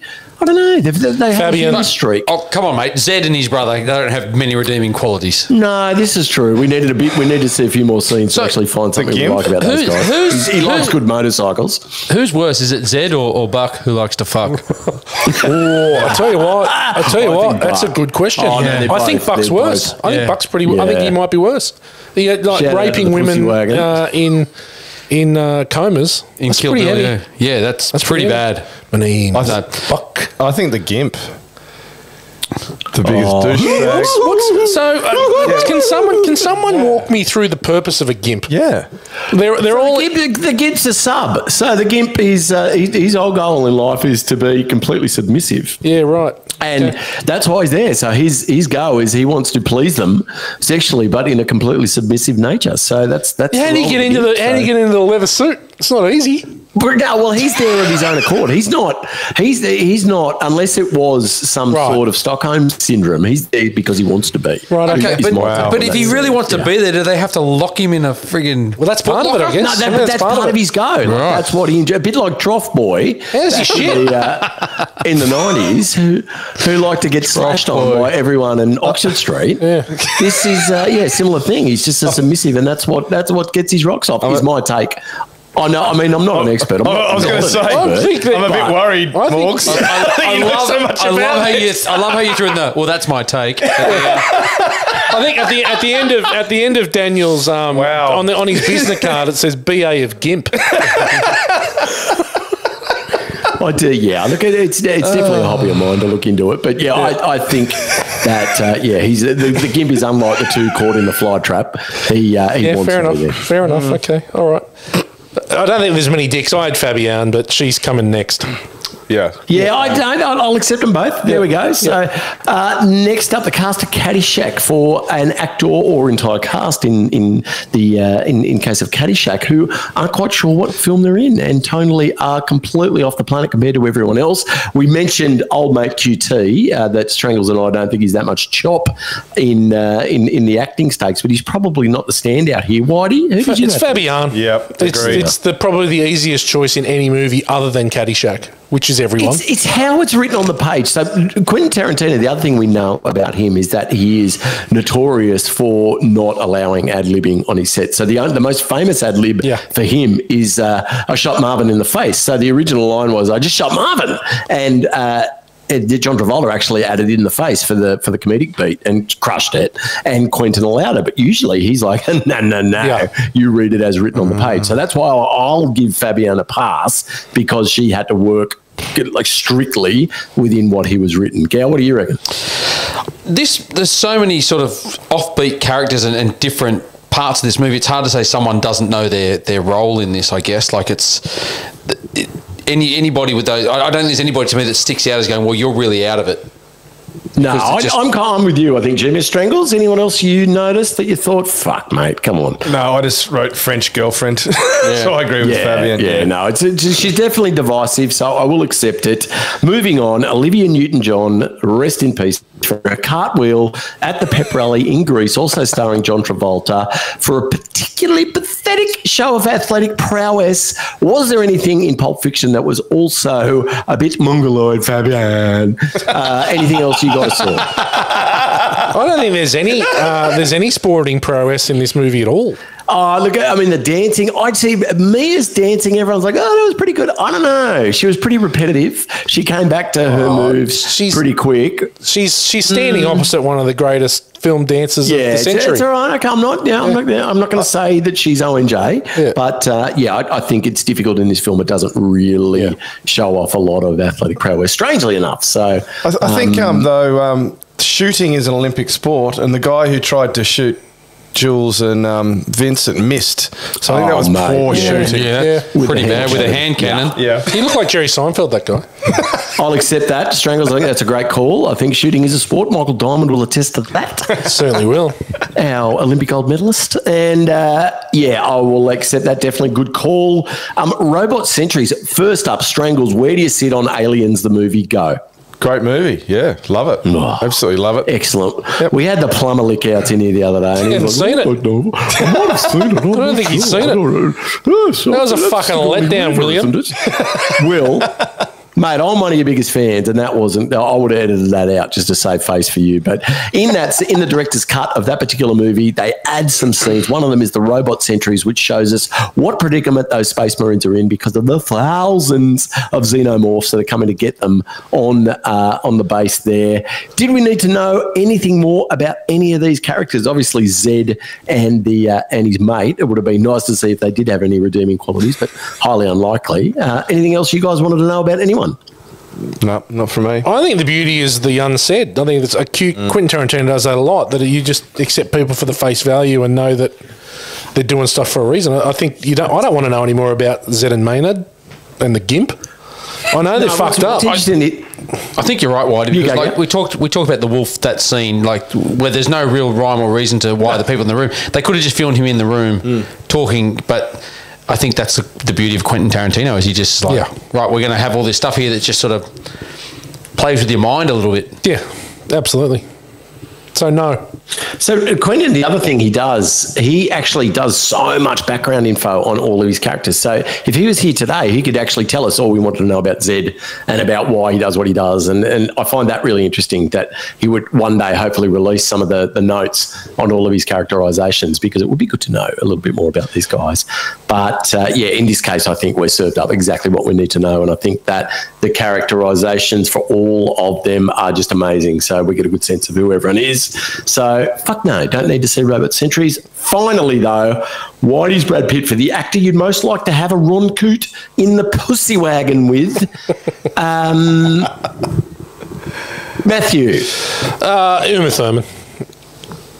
Even though Fabian likes to kiss it, I'm going Uma Thurman. Yeah, I said the Gimp, but no, I'm joking. I think that the Irish girl who keeps smoking the bong at the drug dealer's house is quite cute. Yeah, quite a little cutie, I reckon. She'd love it. She'd stink. She'd love it. She hasn't showered in about a week. Woofy Ted. Terrible. She'd still love it. She doesn't have any shit in her face, so she doesn't. That's Trudy. That's my wife. Jody. That's Jody. She's my wife. What's her name? Trudy. Trudy's the one on the couch with no shit in her face and the smelly woofer. You're determined to get that into this episode. Did you have smell-o-vision for yours? I can tell. Oh, God. I can tell. She looked like she wore Gow's old trackies on the lounge. And they weren't chlorine stains, I'll give you the tip. I'll obviously accept Uma Thurman there. What about the cabbie? What about the cabbie? Oh, Villa Esmeralda Lobos. Yeah. Actually. Very sexy, yeah. I'm still going Uma. Columbia. Well, no, I'm throwing it up. She's a good one. She's a good call. She's got to wear no shoes too, just like Uma Thurman. Yeah, what's it like to kill a man? I don't know. I didn't know he was dead. Who are you going, Dan? He hasn't chucked in a Brad Pitt line on the couch as a stoner a la True Romance in this one. So, unfortunately for the ladies, there's not a lot of eye candy on offer. So, I think we're going to go with Uma Thurman for that one. Boys, that was quick fire. Well played, everybody. Let's move on. Well done, Daniel. Another cracker. Let's move into Gow's favourite part of the show. And I don't know how he's going to top the Dutch angles and the different angles and camera angles, but listen to this. G-Man, take it away. All right. What have we got here? Okay. Uma Thurman originally turned down did we talk about this earlier? She turned down the role. I can't remember because we went through some of the sliding doors. Mate, are you going to ask us what year the movie's in again?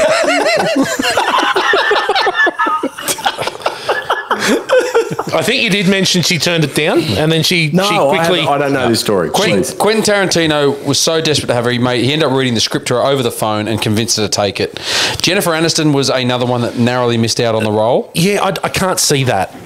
No. I can't see that. I don't think she's much job. I thought she was good in Friends, but I can't name one other thing that I've enjoyed her in. Friends. Well, she's pretty good in We're the Millers. She's pretty good in Horrible Bosses. She's pretty good in Just Go With It with Adam Sandler. Leave the World Behind or whatever it is, the new Netflix movie yet? No, I haven't watched it. No. There's a friend's plot device in there. That's the only reason I made the correlation. Right. But Wondering where you're going. I don't know. I don't want to recommend it, but I don't not want to recommend it because I spent the first. I don't know. It was really, really interesting and therefore worth a look. I would like to hear your thoughts on it. So if you do have Well, what I've seen so far is that Ethan Hawke and Julia Roberts are married and they've got one of the ugliest children I've ever seen, the daughter. She's not attractive. No, I think the she got all the Ethan Hawkes. Thrones will always be the one that they had to cast him and went to his agent and said, we need someone who looks like he's the product of incest, and we think we're going to go with your client. Yeah.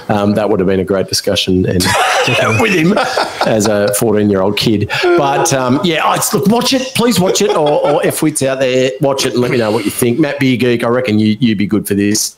Have a look and let me know if you like it or not. Okay, G-Man, what else? All right, the word fuck is used 265 times. That's a lot. Movie. I reckon this podcast might get it, though. Yeah, it might get it. Fuck no. So in the script, the character of Paul the bartender was actually referred to as English Bob, and even Jules refers to him as English Bob in the movie. But when he comes and says, "My name's Paul, and this is between you all," that stuck, so they called him Paul. I mean, it's Paul Calderon. You sounded really white when you said that, Gow. My name's Paul, and this is between you all. my name's Paul, it's between you all. Thanks, Turtle. Got nailed.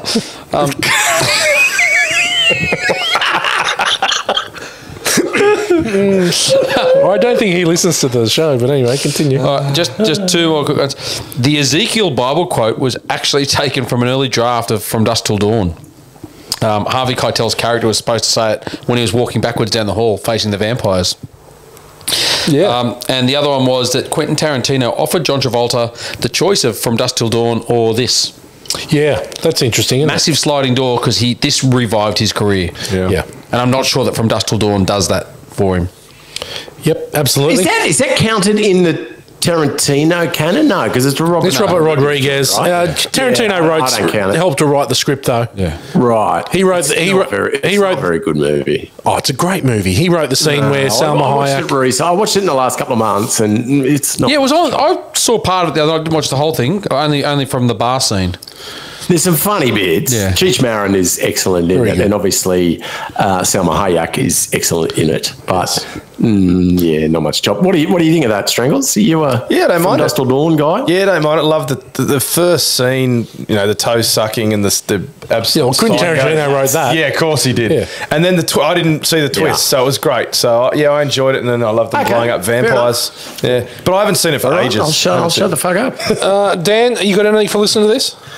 Yeah, just the music is obviously so iconic, but there were a few artists that knocked him back. So if you think about, picture Butch when he's about to get out of the pawn shop and then he thinks, no, I can't do that. I've got to save Marcellus. And he goes back. And that scene, actually, the music director and Quentin Tarantino wanted to use the Knack, My Sharona, in there, which I think would have worked incredibly. Yeah. But at the same time, the Knack were offered Reality Bites, the Winona Ryder bit. And so it came down to both of those. And the Knack basically passed on Pulp Fiction. And the reason was one offer was for this hip, cool young comedy starring Winona Ryder. The other was for the Mano a Mano rape scene in Pulp Fiction. That's a tough choice. Oh, jeez. So yeah, I mean, look, they would probably think back on that, and it's Reality Bites is, while it's revered, it certainly isn't iconic as this, and think that maybe they made a mistake. But also, Fabian was meant to wear a Frankie Says Relax T-shirt on when she was in the bed. So that was when she was lying around and asking for oral pleasure. But the singer in Frankie Goes to Hollywood was a bit of a wowser and said that the connotation is too negative. I read the overdose, panic and foul language. So, yeah, I've just lost all respect for relax, don't do it. And the fact that it was... when you want to suck a chew it. And the fact that it was a hetero when you want to come. sex scene. When you want to come. Strangles. Jules, anything for listening to this? Yeah, talking of Robert Rodriguez, he actually directed when Quentin Tarantino was acting. Jimmy. When he was Jimmy, Jimmy, yeah. So Yeah. Is that right? There you go. There you go. And I don't know if you heard. So after when they came back from the dancing, they were holding the trophy. Yeah. And you think they won? Well, in the background of one of the scenes with Bruce Willis in it, it actually said that they didn't win. Someone else won the trophy, so they reckon they stole the trophy. They stole the trophy. Yeah. Which is pretty cool. That's good. I like that. Is that it? Yeah, mate. Shit, look at you. And you had a list of 50 goods. You had 2 fucking listens to this. Jules was originally written with a massive afro. He was going to have a massive afro, and there were heaps of different wigs. And when he tried on the Jerry curl, Samuel L. Jackson and Quentin Tarantino were like, that's the one. That's the one. And it is fucking amazing. I think it would have taken us out of the scene if he had a stupid afro. For sure. Ridiculous. So the bad motherfucker wallet is actually Quentin Tarantino's wallet. He owns it. How good. And it's actually a reference to the theme song of Shaft. So, he's a bad motherfucker. So, very good. You talk about there's no ad lib, but the Jules flipping the table over when he's about to shoot, when he gets stroppy at Frank Whaley, when he gets stroppy at Brad, that was ad libbed. And Quentin Tarantino allowed it to stay because it was actually very good, worked into the scene. Because he jumped, right? Yeah, shit himself. Yeah. So, I mentioned earlier, but this movie and The Shawshank Redemption, both in 94, opened on the same day, October 14, 94. Wow. They were both nominated for 7 Academy Awards, with this movie winning 1 Oscar for it. But both movies are in the top 10 movies in IMDb's 250 movies, with 1 Oscar between them. So, It's Forrest Gump. History looks on this movie well. Quentin Tarantino is a collector of vintage television board games. Right? So during the making of this movie, him and John Travolta sat on the floor and played Welcome Back, Kotter, the board game that Quentin Tarantino owned. Welcome back. Yeah. The dream. Okay, this is an interesting one. Courtney Love claimed Quentin Tarantino originally wanted Kurt Cobain and her to play Lance and Jody. Yeah, he Quentin Tarantino denies. Yeah, he denied this. that. He'd never ever met Kurt. She could Cobain. do it. I don't think he could. No, he couldn't have done it. Courtney Love's a good actress. She's good. Door. Yeah. She's good. She's a blatant liar. That's it. Yeah, full of caca. She does. Do you guys listen to 60 songs that describe the 90s? The podcast. I have listened to it before. To listen to other, yeah. So if listen to the one where he chats to Courtney Love. She is unhinged, but amazing. So definitely worth a listen. Well, Kurt Cobain had to hide in his cupboard so she wouldn't steal any of his riffs. Yeah, she's a whole weren't all that. So Paul Dempsey, from Something to Kate, she wanted him to be his guitarist in Hole, and he was like, "No, you can fuck off." He's a gun, Paul Dempsey. He's amazing. Absolute gun, yeah. Okay, well done, gentlemen. Yeah, so one of your favourites, Gal? Paul Dempsey? Paul Dempsey. Let's demos. Let's do demos. What a legend. Let's do 1 degree of Kurt Russell in here. Has anyone got anything for that? No. Okay. There's heaps. Yeah, I know. Go. There's 1,000 of them. Samuel L. Jackson? Yep. In The Hateful Eight. Tim Roth in The Hateful Eight. Tim Roth in Once Upon a Time in Hollywood. Quentin Tarantino in Death Proof. And John Travolta. John Travolta is touted to be in the new one, The Movie Critic, with Kurt Russell. Okay. Touted to be in Quentin Tarantino's last movie. Okay. Anyone else?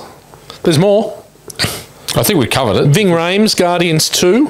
Yep. And Steve Buscemi. Of course, Guardians 2. Steve. How could I have forgotten that one? Steve Buscemi is in Escape from LA. He plays Maps to the Stars, Eddie. Yep, that's right. Good one. How good. Yeah. Anyway. Well done, gentlemen. Quotables. Now, this can either be very, very long or very, very short, because essentially from minute 1 to minute 2 hour and 36, every line in this movie is quotable. Let me flip it just quickly. Was there anything in your revisiting that you didn't remember, a line or a scene or anything that took you out for a moment? Like, I can't remember that bit. No, you know what? I was... No, I'm the same. I knew everything that was coming up. Yeah, I'm the same. There's been a couple movies where I've been caught and found things the first time around, just in the last few months. This one, no, nothing. You know what's got it for me?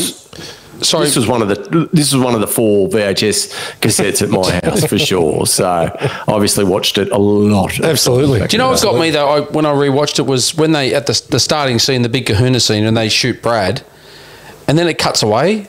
And I thought I was watching a wrong version because they didn't see the guy charging out of the bathroom with the hand cannon. And I was like, they've cut it out. And I actually changed because I was watching it on Stan or something. I was like, nah, this must be an edited version. And then I realised that it wasn't. That bit comes later in the movie. Yeah. I hadn't remembered that. Yep.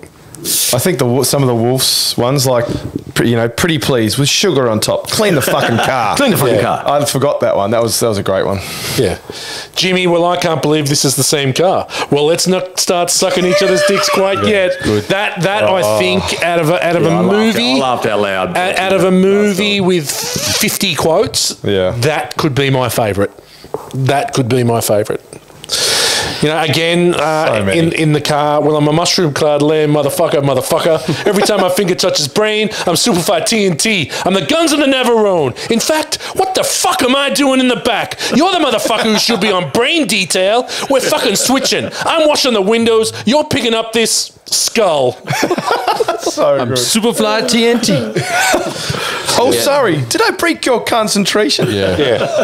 Oh my God! Does anyone remember the Video Easy ad where they had the Chinese go, "I'm sorry, did I break your concentration?" when they were doing snippets of the movies. It's Megan and I. Megan, I've looked for it. I have looked for it. I cannot find it. It is the greatest Video Easy ad of all time. I'm sorry, did I break your concentration? Oh wow. So bad. I got a couple more. Yep, I got, which pretty much makes me a vegetarian because that gets said all the time. Oh my God, that pretty much makes me a vegetarian. We say all the time. I don't think Buddy Holly is much of a waiter. Yes.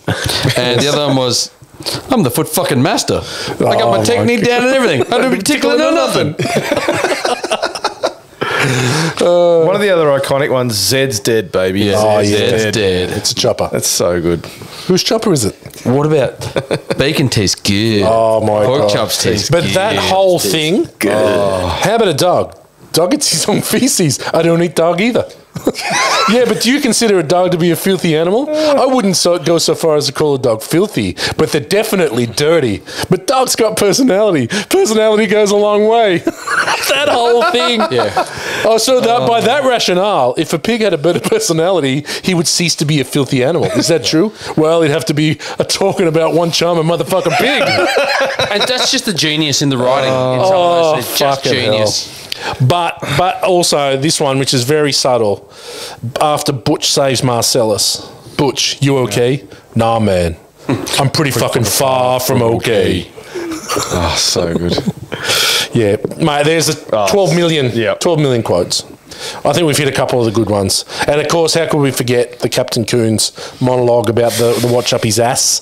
But we've said that about 17 times tonight. Well done, gentlemen. Now, look, it's the time we've all been waiting for. It's either time to go take a quick piss or to settle in for what I think might be Morgs' best ever film school for F-wits. Take it away, mate. Yes, fellow F-wits and lookouts, thank you for tuning in. Look, I could have gone many ways with this because there is a lot to wank over in this particular film. And looking back on it with a technical eye, with my erudite vision, I could have gone several ways. But look, I thought that what's really interesting about the film and what I keep coming back to is the non-linear style of filmmaking. So all of the scenes are jumbled up and and Vincent dies halfway through, and then he's alive again. And it's basically that it's not told in chronological order, not told in a linear fashion. So I just wanted to pose a question to everyone here on the panel: would Pulp Fiction have worked just as well if it was told in a linear fashion? So before you answer, let's look at how that would have played out. So if we look at all of the major scenes, what would it have started with? So forget, I mean, obviously the earliest would have been Butch and the Gold Watch, the monologue. But let's remove that. So I guess then the start of the film would be Vincent and Jules in the car on the way to see Brad. Would that be a fair statement? Because it wouldn't be Honey Bunny. And no, I think the start. I think the start of the film is the start of the film, right? No, because they walk in already in their gear, in their dork gear. They're already in their volleyball gear when they get dorks. there. So they've already gone through the killing Marvin. This is what, it's really interesting. So isn't the first scene is Honey Bunny? Is Honey Bunny, right? Yeah, right? That's right. Yeah. But then the next time we see Jules and Vincent, they're in the car going to Brad's. So let me have a crack at it. Is that the start of the film? You can go for it. Call me I'd up love on it. if you disagree. So I'm going to say the start of the film, taking away the gold watch, is Jules and Vincent on the way to see Brad. Okay, so that is the true beginning of the film in a more linear fashion. So they go upstairs, they go in, they do their business, they have the shootout, the hand cannon goes off. They take Marvin. They've got Marvin with them. Okay, so then they're traveling along with Marvin, and then obviously Marvin gets shot in the face, and then they have the whole scene with Jimmy and the wolf, and then they go off to Big Joe's and Raquel, and then and then Winston offers them a cab and says, "I see your future."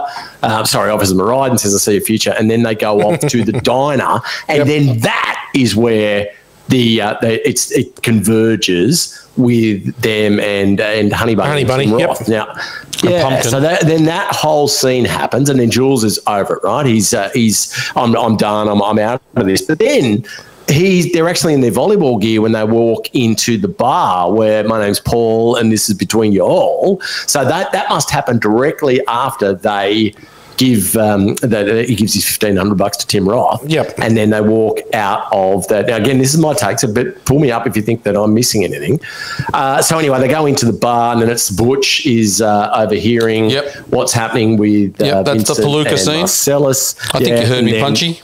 Punchy comes up, he takes the piss out of Punchy, he gets his cigarettes from My Name's Paul, and then this is where it gets a bit strange. So then I think it must be him going to get his gear from Eric Stoltz. So I think this is my take. He goes, this is where I can only slot this bit in. He goes in and because he's going to take Mia out that night is my take. So he has to obviously have the gear before he sees Mia. So then he goes again in a linear fashion, goes to see Lance, gets his $500 or a few $500 bags of the hammer, and then goes up. Then we see the injection scene. Then we see him in his Malibu on his way to pick up Mia for their date at Jack Rabbit Slim's. You still with me? Yep. Okay.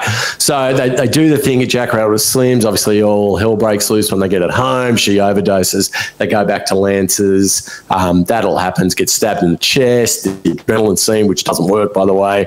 A complete fallacy, but very entertaining. So that's it. That night ends. So what have we got left after that? Then I think it's Butcher's fight. Is the next night. Right. So it's Butcher's fight. Yeah, he jumps out of the thing. It's then the scene where John Travolta is coming to meet Marcellus at the boxing and then he actually says to Mia, "Are you okay?" She goes, "Yeah, I'm okay."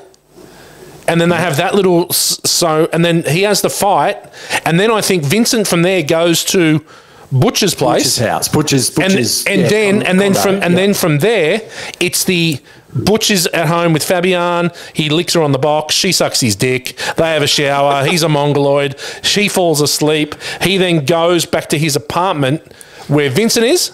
The next day, and then it's that, and then Vincent gets shot. Then he has the crash. He runs into Marcellus.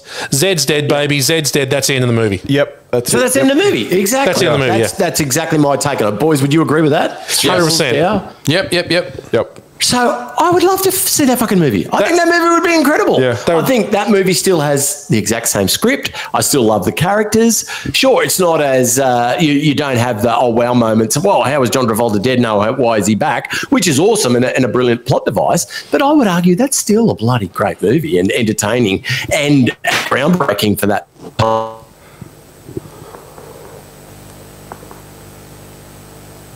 Oh, we lost him. Sorry, he'll come back. Snippets of scenes like that, but certainly not a coherent movie through. Anyway, I posit that I would love this movie just as much. What do you think? Yeah, I think you would still love the movie because it's a great movie. It's well acted and well directed and great storyline. I do like the non-linear though because it makes you think through the whole thing and you kind of got to figure out what's going on. It isn't a great use of that. And Robert Altman uses a similar structure in some of his films, and it's definitely not unique to Tarantino. No. But I would just say that I would. I can understand some people saying I can't understand this movie, because I can't figure it out because it's not in line. But I think that's the beauty of it too, because you're kind of bouncing around, going, okay, now we're here, and now we're back here, and then trying to figure it out. So I really enjoy that kind of. And then when you watch it the first time, 20 times stoned, it's even better. You've really got to think about what the hell's going on. Absolutely. No, look, I think it's good either way. It rewrote the script literally about non-linear. I think whilst it would be a great movie from front to back, it's flawless the way that it is, really. Sure. Yeah. All right. Well, you've all missed the fucking point. Thank you. Excellent. No. I agree. I would love to watch that movie. I absolutely would. I agree with you, Daniel. Yeah. All right. Well, I couldn't agree with me more on this one. He's such a fuckwit. I think an absolute fuckwit. F-wits, I don't know if it exists. I know that Steven Soderbergh is very fond of re-editing films to make them more to his liking. I'm not sure that this is in his canon, but if you're out there, Stephen, I haven't seen you for a while, mate. Hope all's well. So on to the misso. If you want to cut this up and let's see how it is, I'd be happy to watch it for you. So F-wits, there you go. Field School for F-wits this week. Pulp Fiction, well played, me. Well done, Daniel. Another cracker. Look, we're sliding into a kick-ass credit song. Now, a little message was thrown out tonight about whose kick-ass credit song is it. We'd love to hear some feedback from the fans about whose time tonight we thought it was. But anyway, it's mine. And I very quickly penned something sitting at a table on a deck overlooking a Christmas tree. With my mate Adam Strang, and I've put something together very quickly because I know that the public are yearning for it. It may not be my best, but I'm going to give it a crack. And we couldn't have a guest in the panic room without doing a kick-ass credit song for him live. So anyway, it's my go. It's called "Push the Needle Down."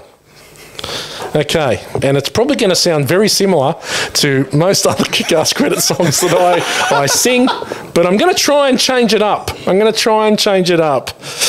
Jules and Vincent are a hell of a team, clearing for Marcellus and they keep it pretty clean. Eat a tasty burger for an act of God. Suma cleaning Jimmy's brain in the back of a Ford. Push the needle down 3 steps to the ground. A room full of fear, it's life and death for Mia. $5 shake, that's a bit of a joke. A bloody steak for Vincent, do you think they will poke?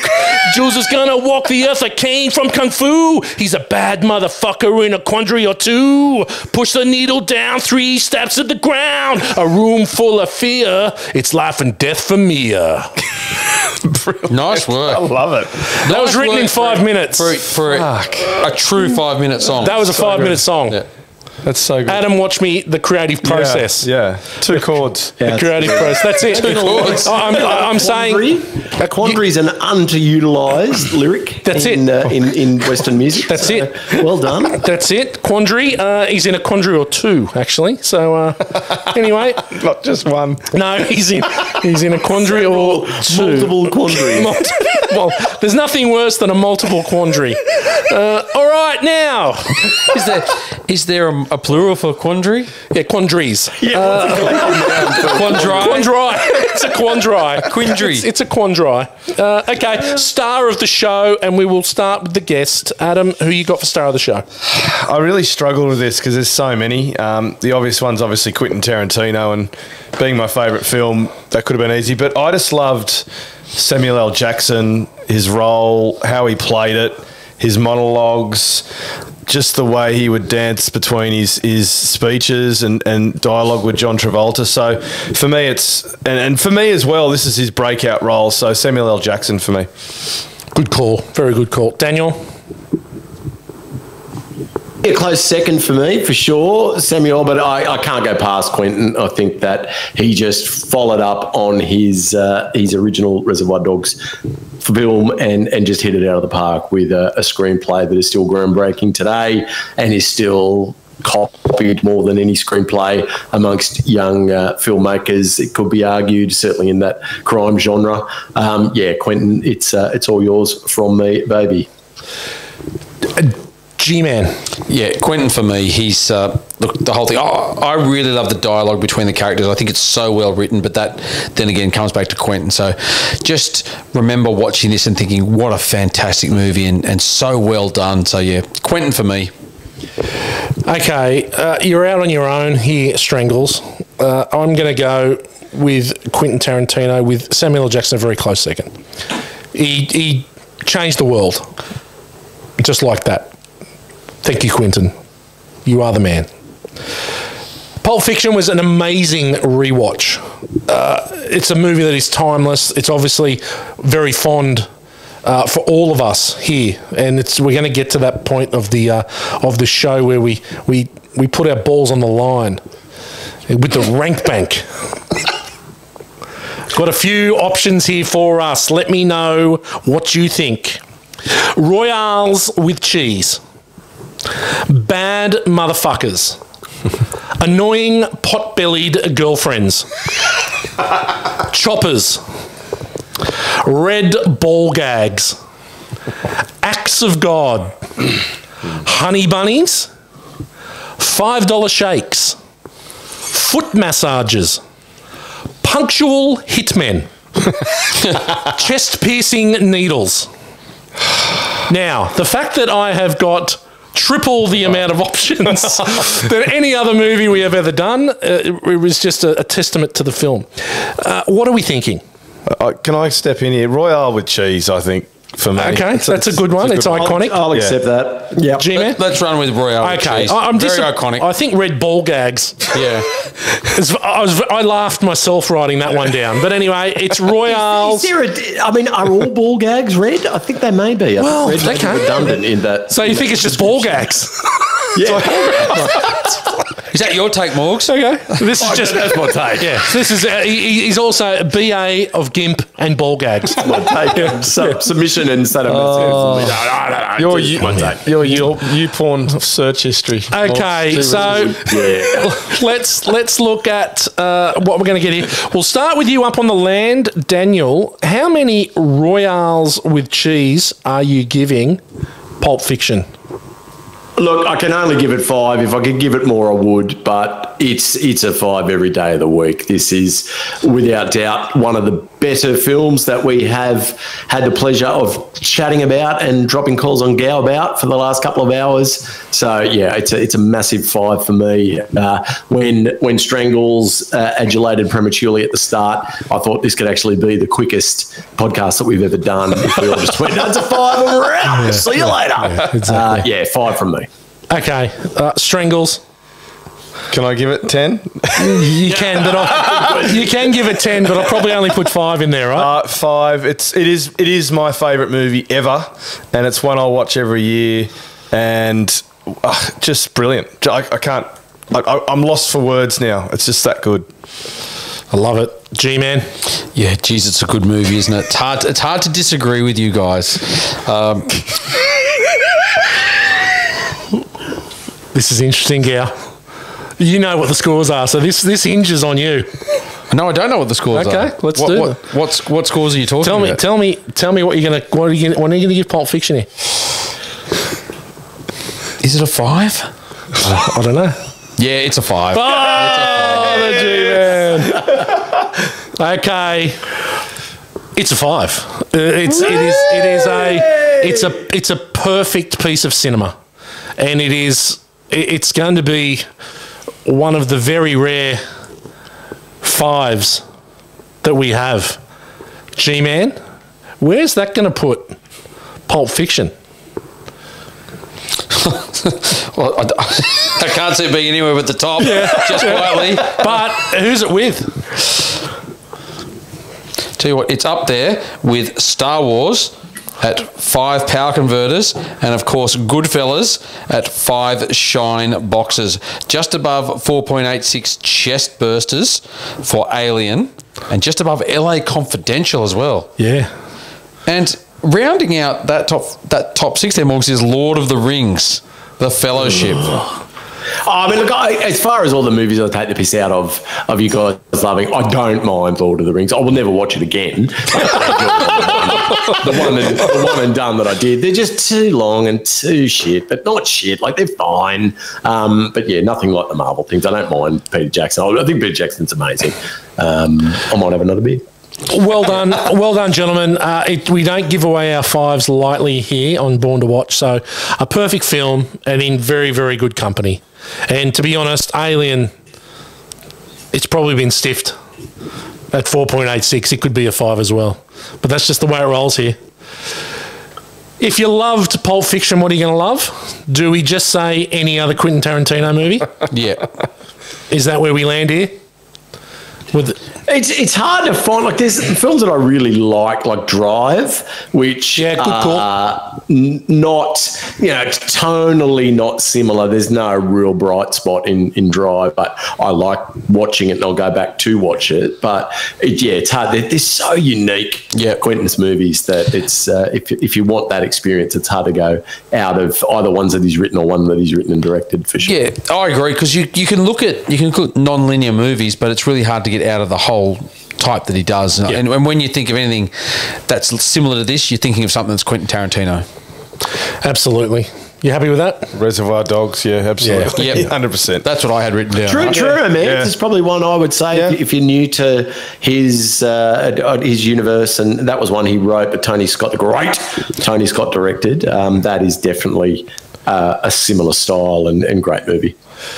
Gentlemen, well done. It's been an absolute pleasure spending this evening with you talking about Pulp Fiction.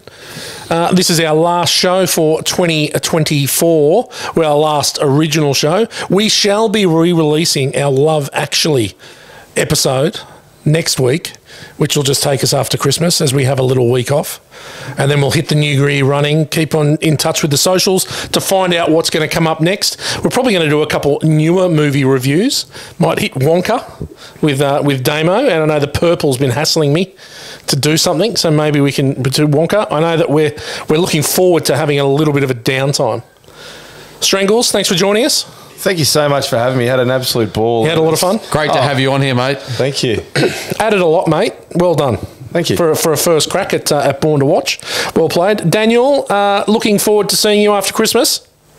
Yes, boys, what a great year. I think we'd all agree I'd probably been the standout again in this calendar year. Strangles, though, I see a big future for him, and also Plummer Lickouts. I think we've unearthed quite a bit of talent of late, and I think that we're in very safe hands if I just can't be fucked anymore, and these guys could step up for sure. We love your commitment to the show, Daniel. It fills me with absolute love and admiration when I hear you talk about, my creative vision like that. And I'm glad you can be a part, which is looking like moving forward maybe every 3 or 4 weeks. Morgs, in your time off, get the golf course ready. Yes. I want to see it in pristine condition. The land will be in great nick. We'll see you there. From all of us at Born to Watch, have a very happy and safe Christmas with your loved ones and family, and we shall see you in 2024. Bye for now. See ya. Rock on.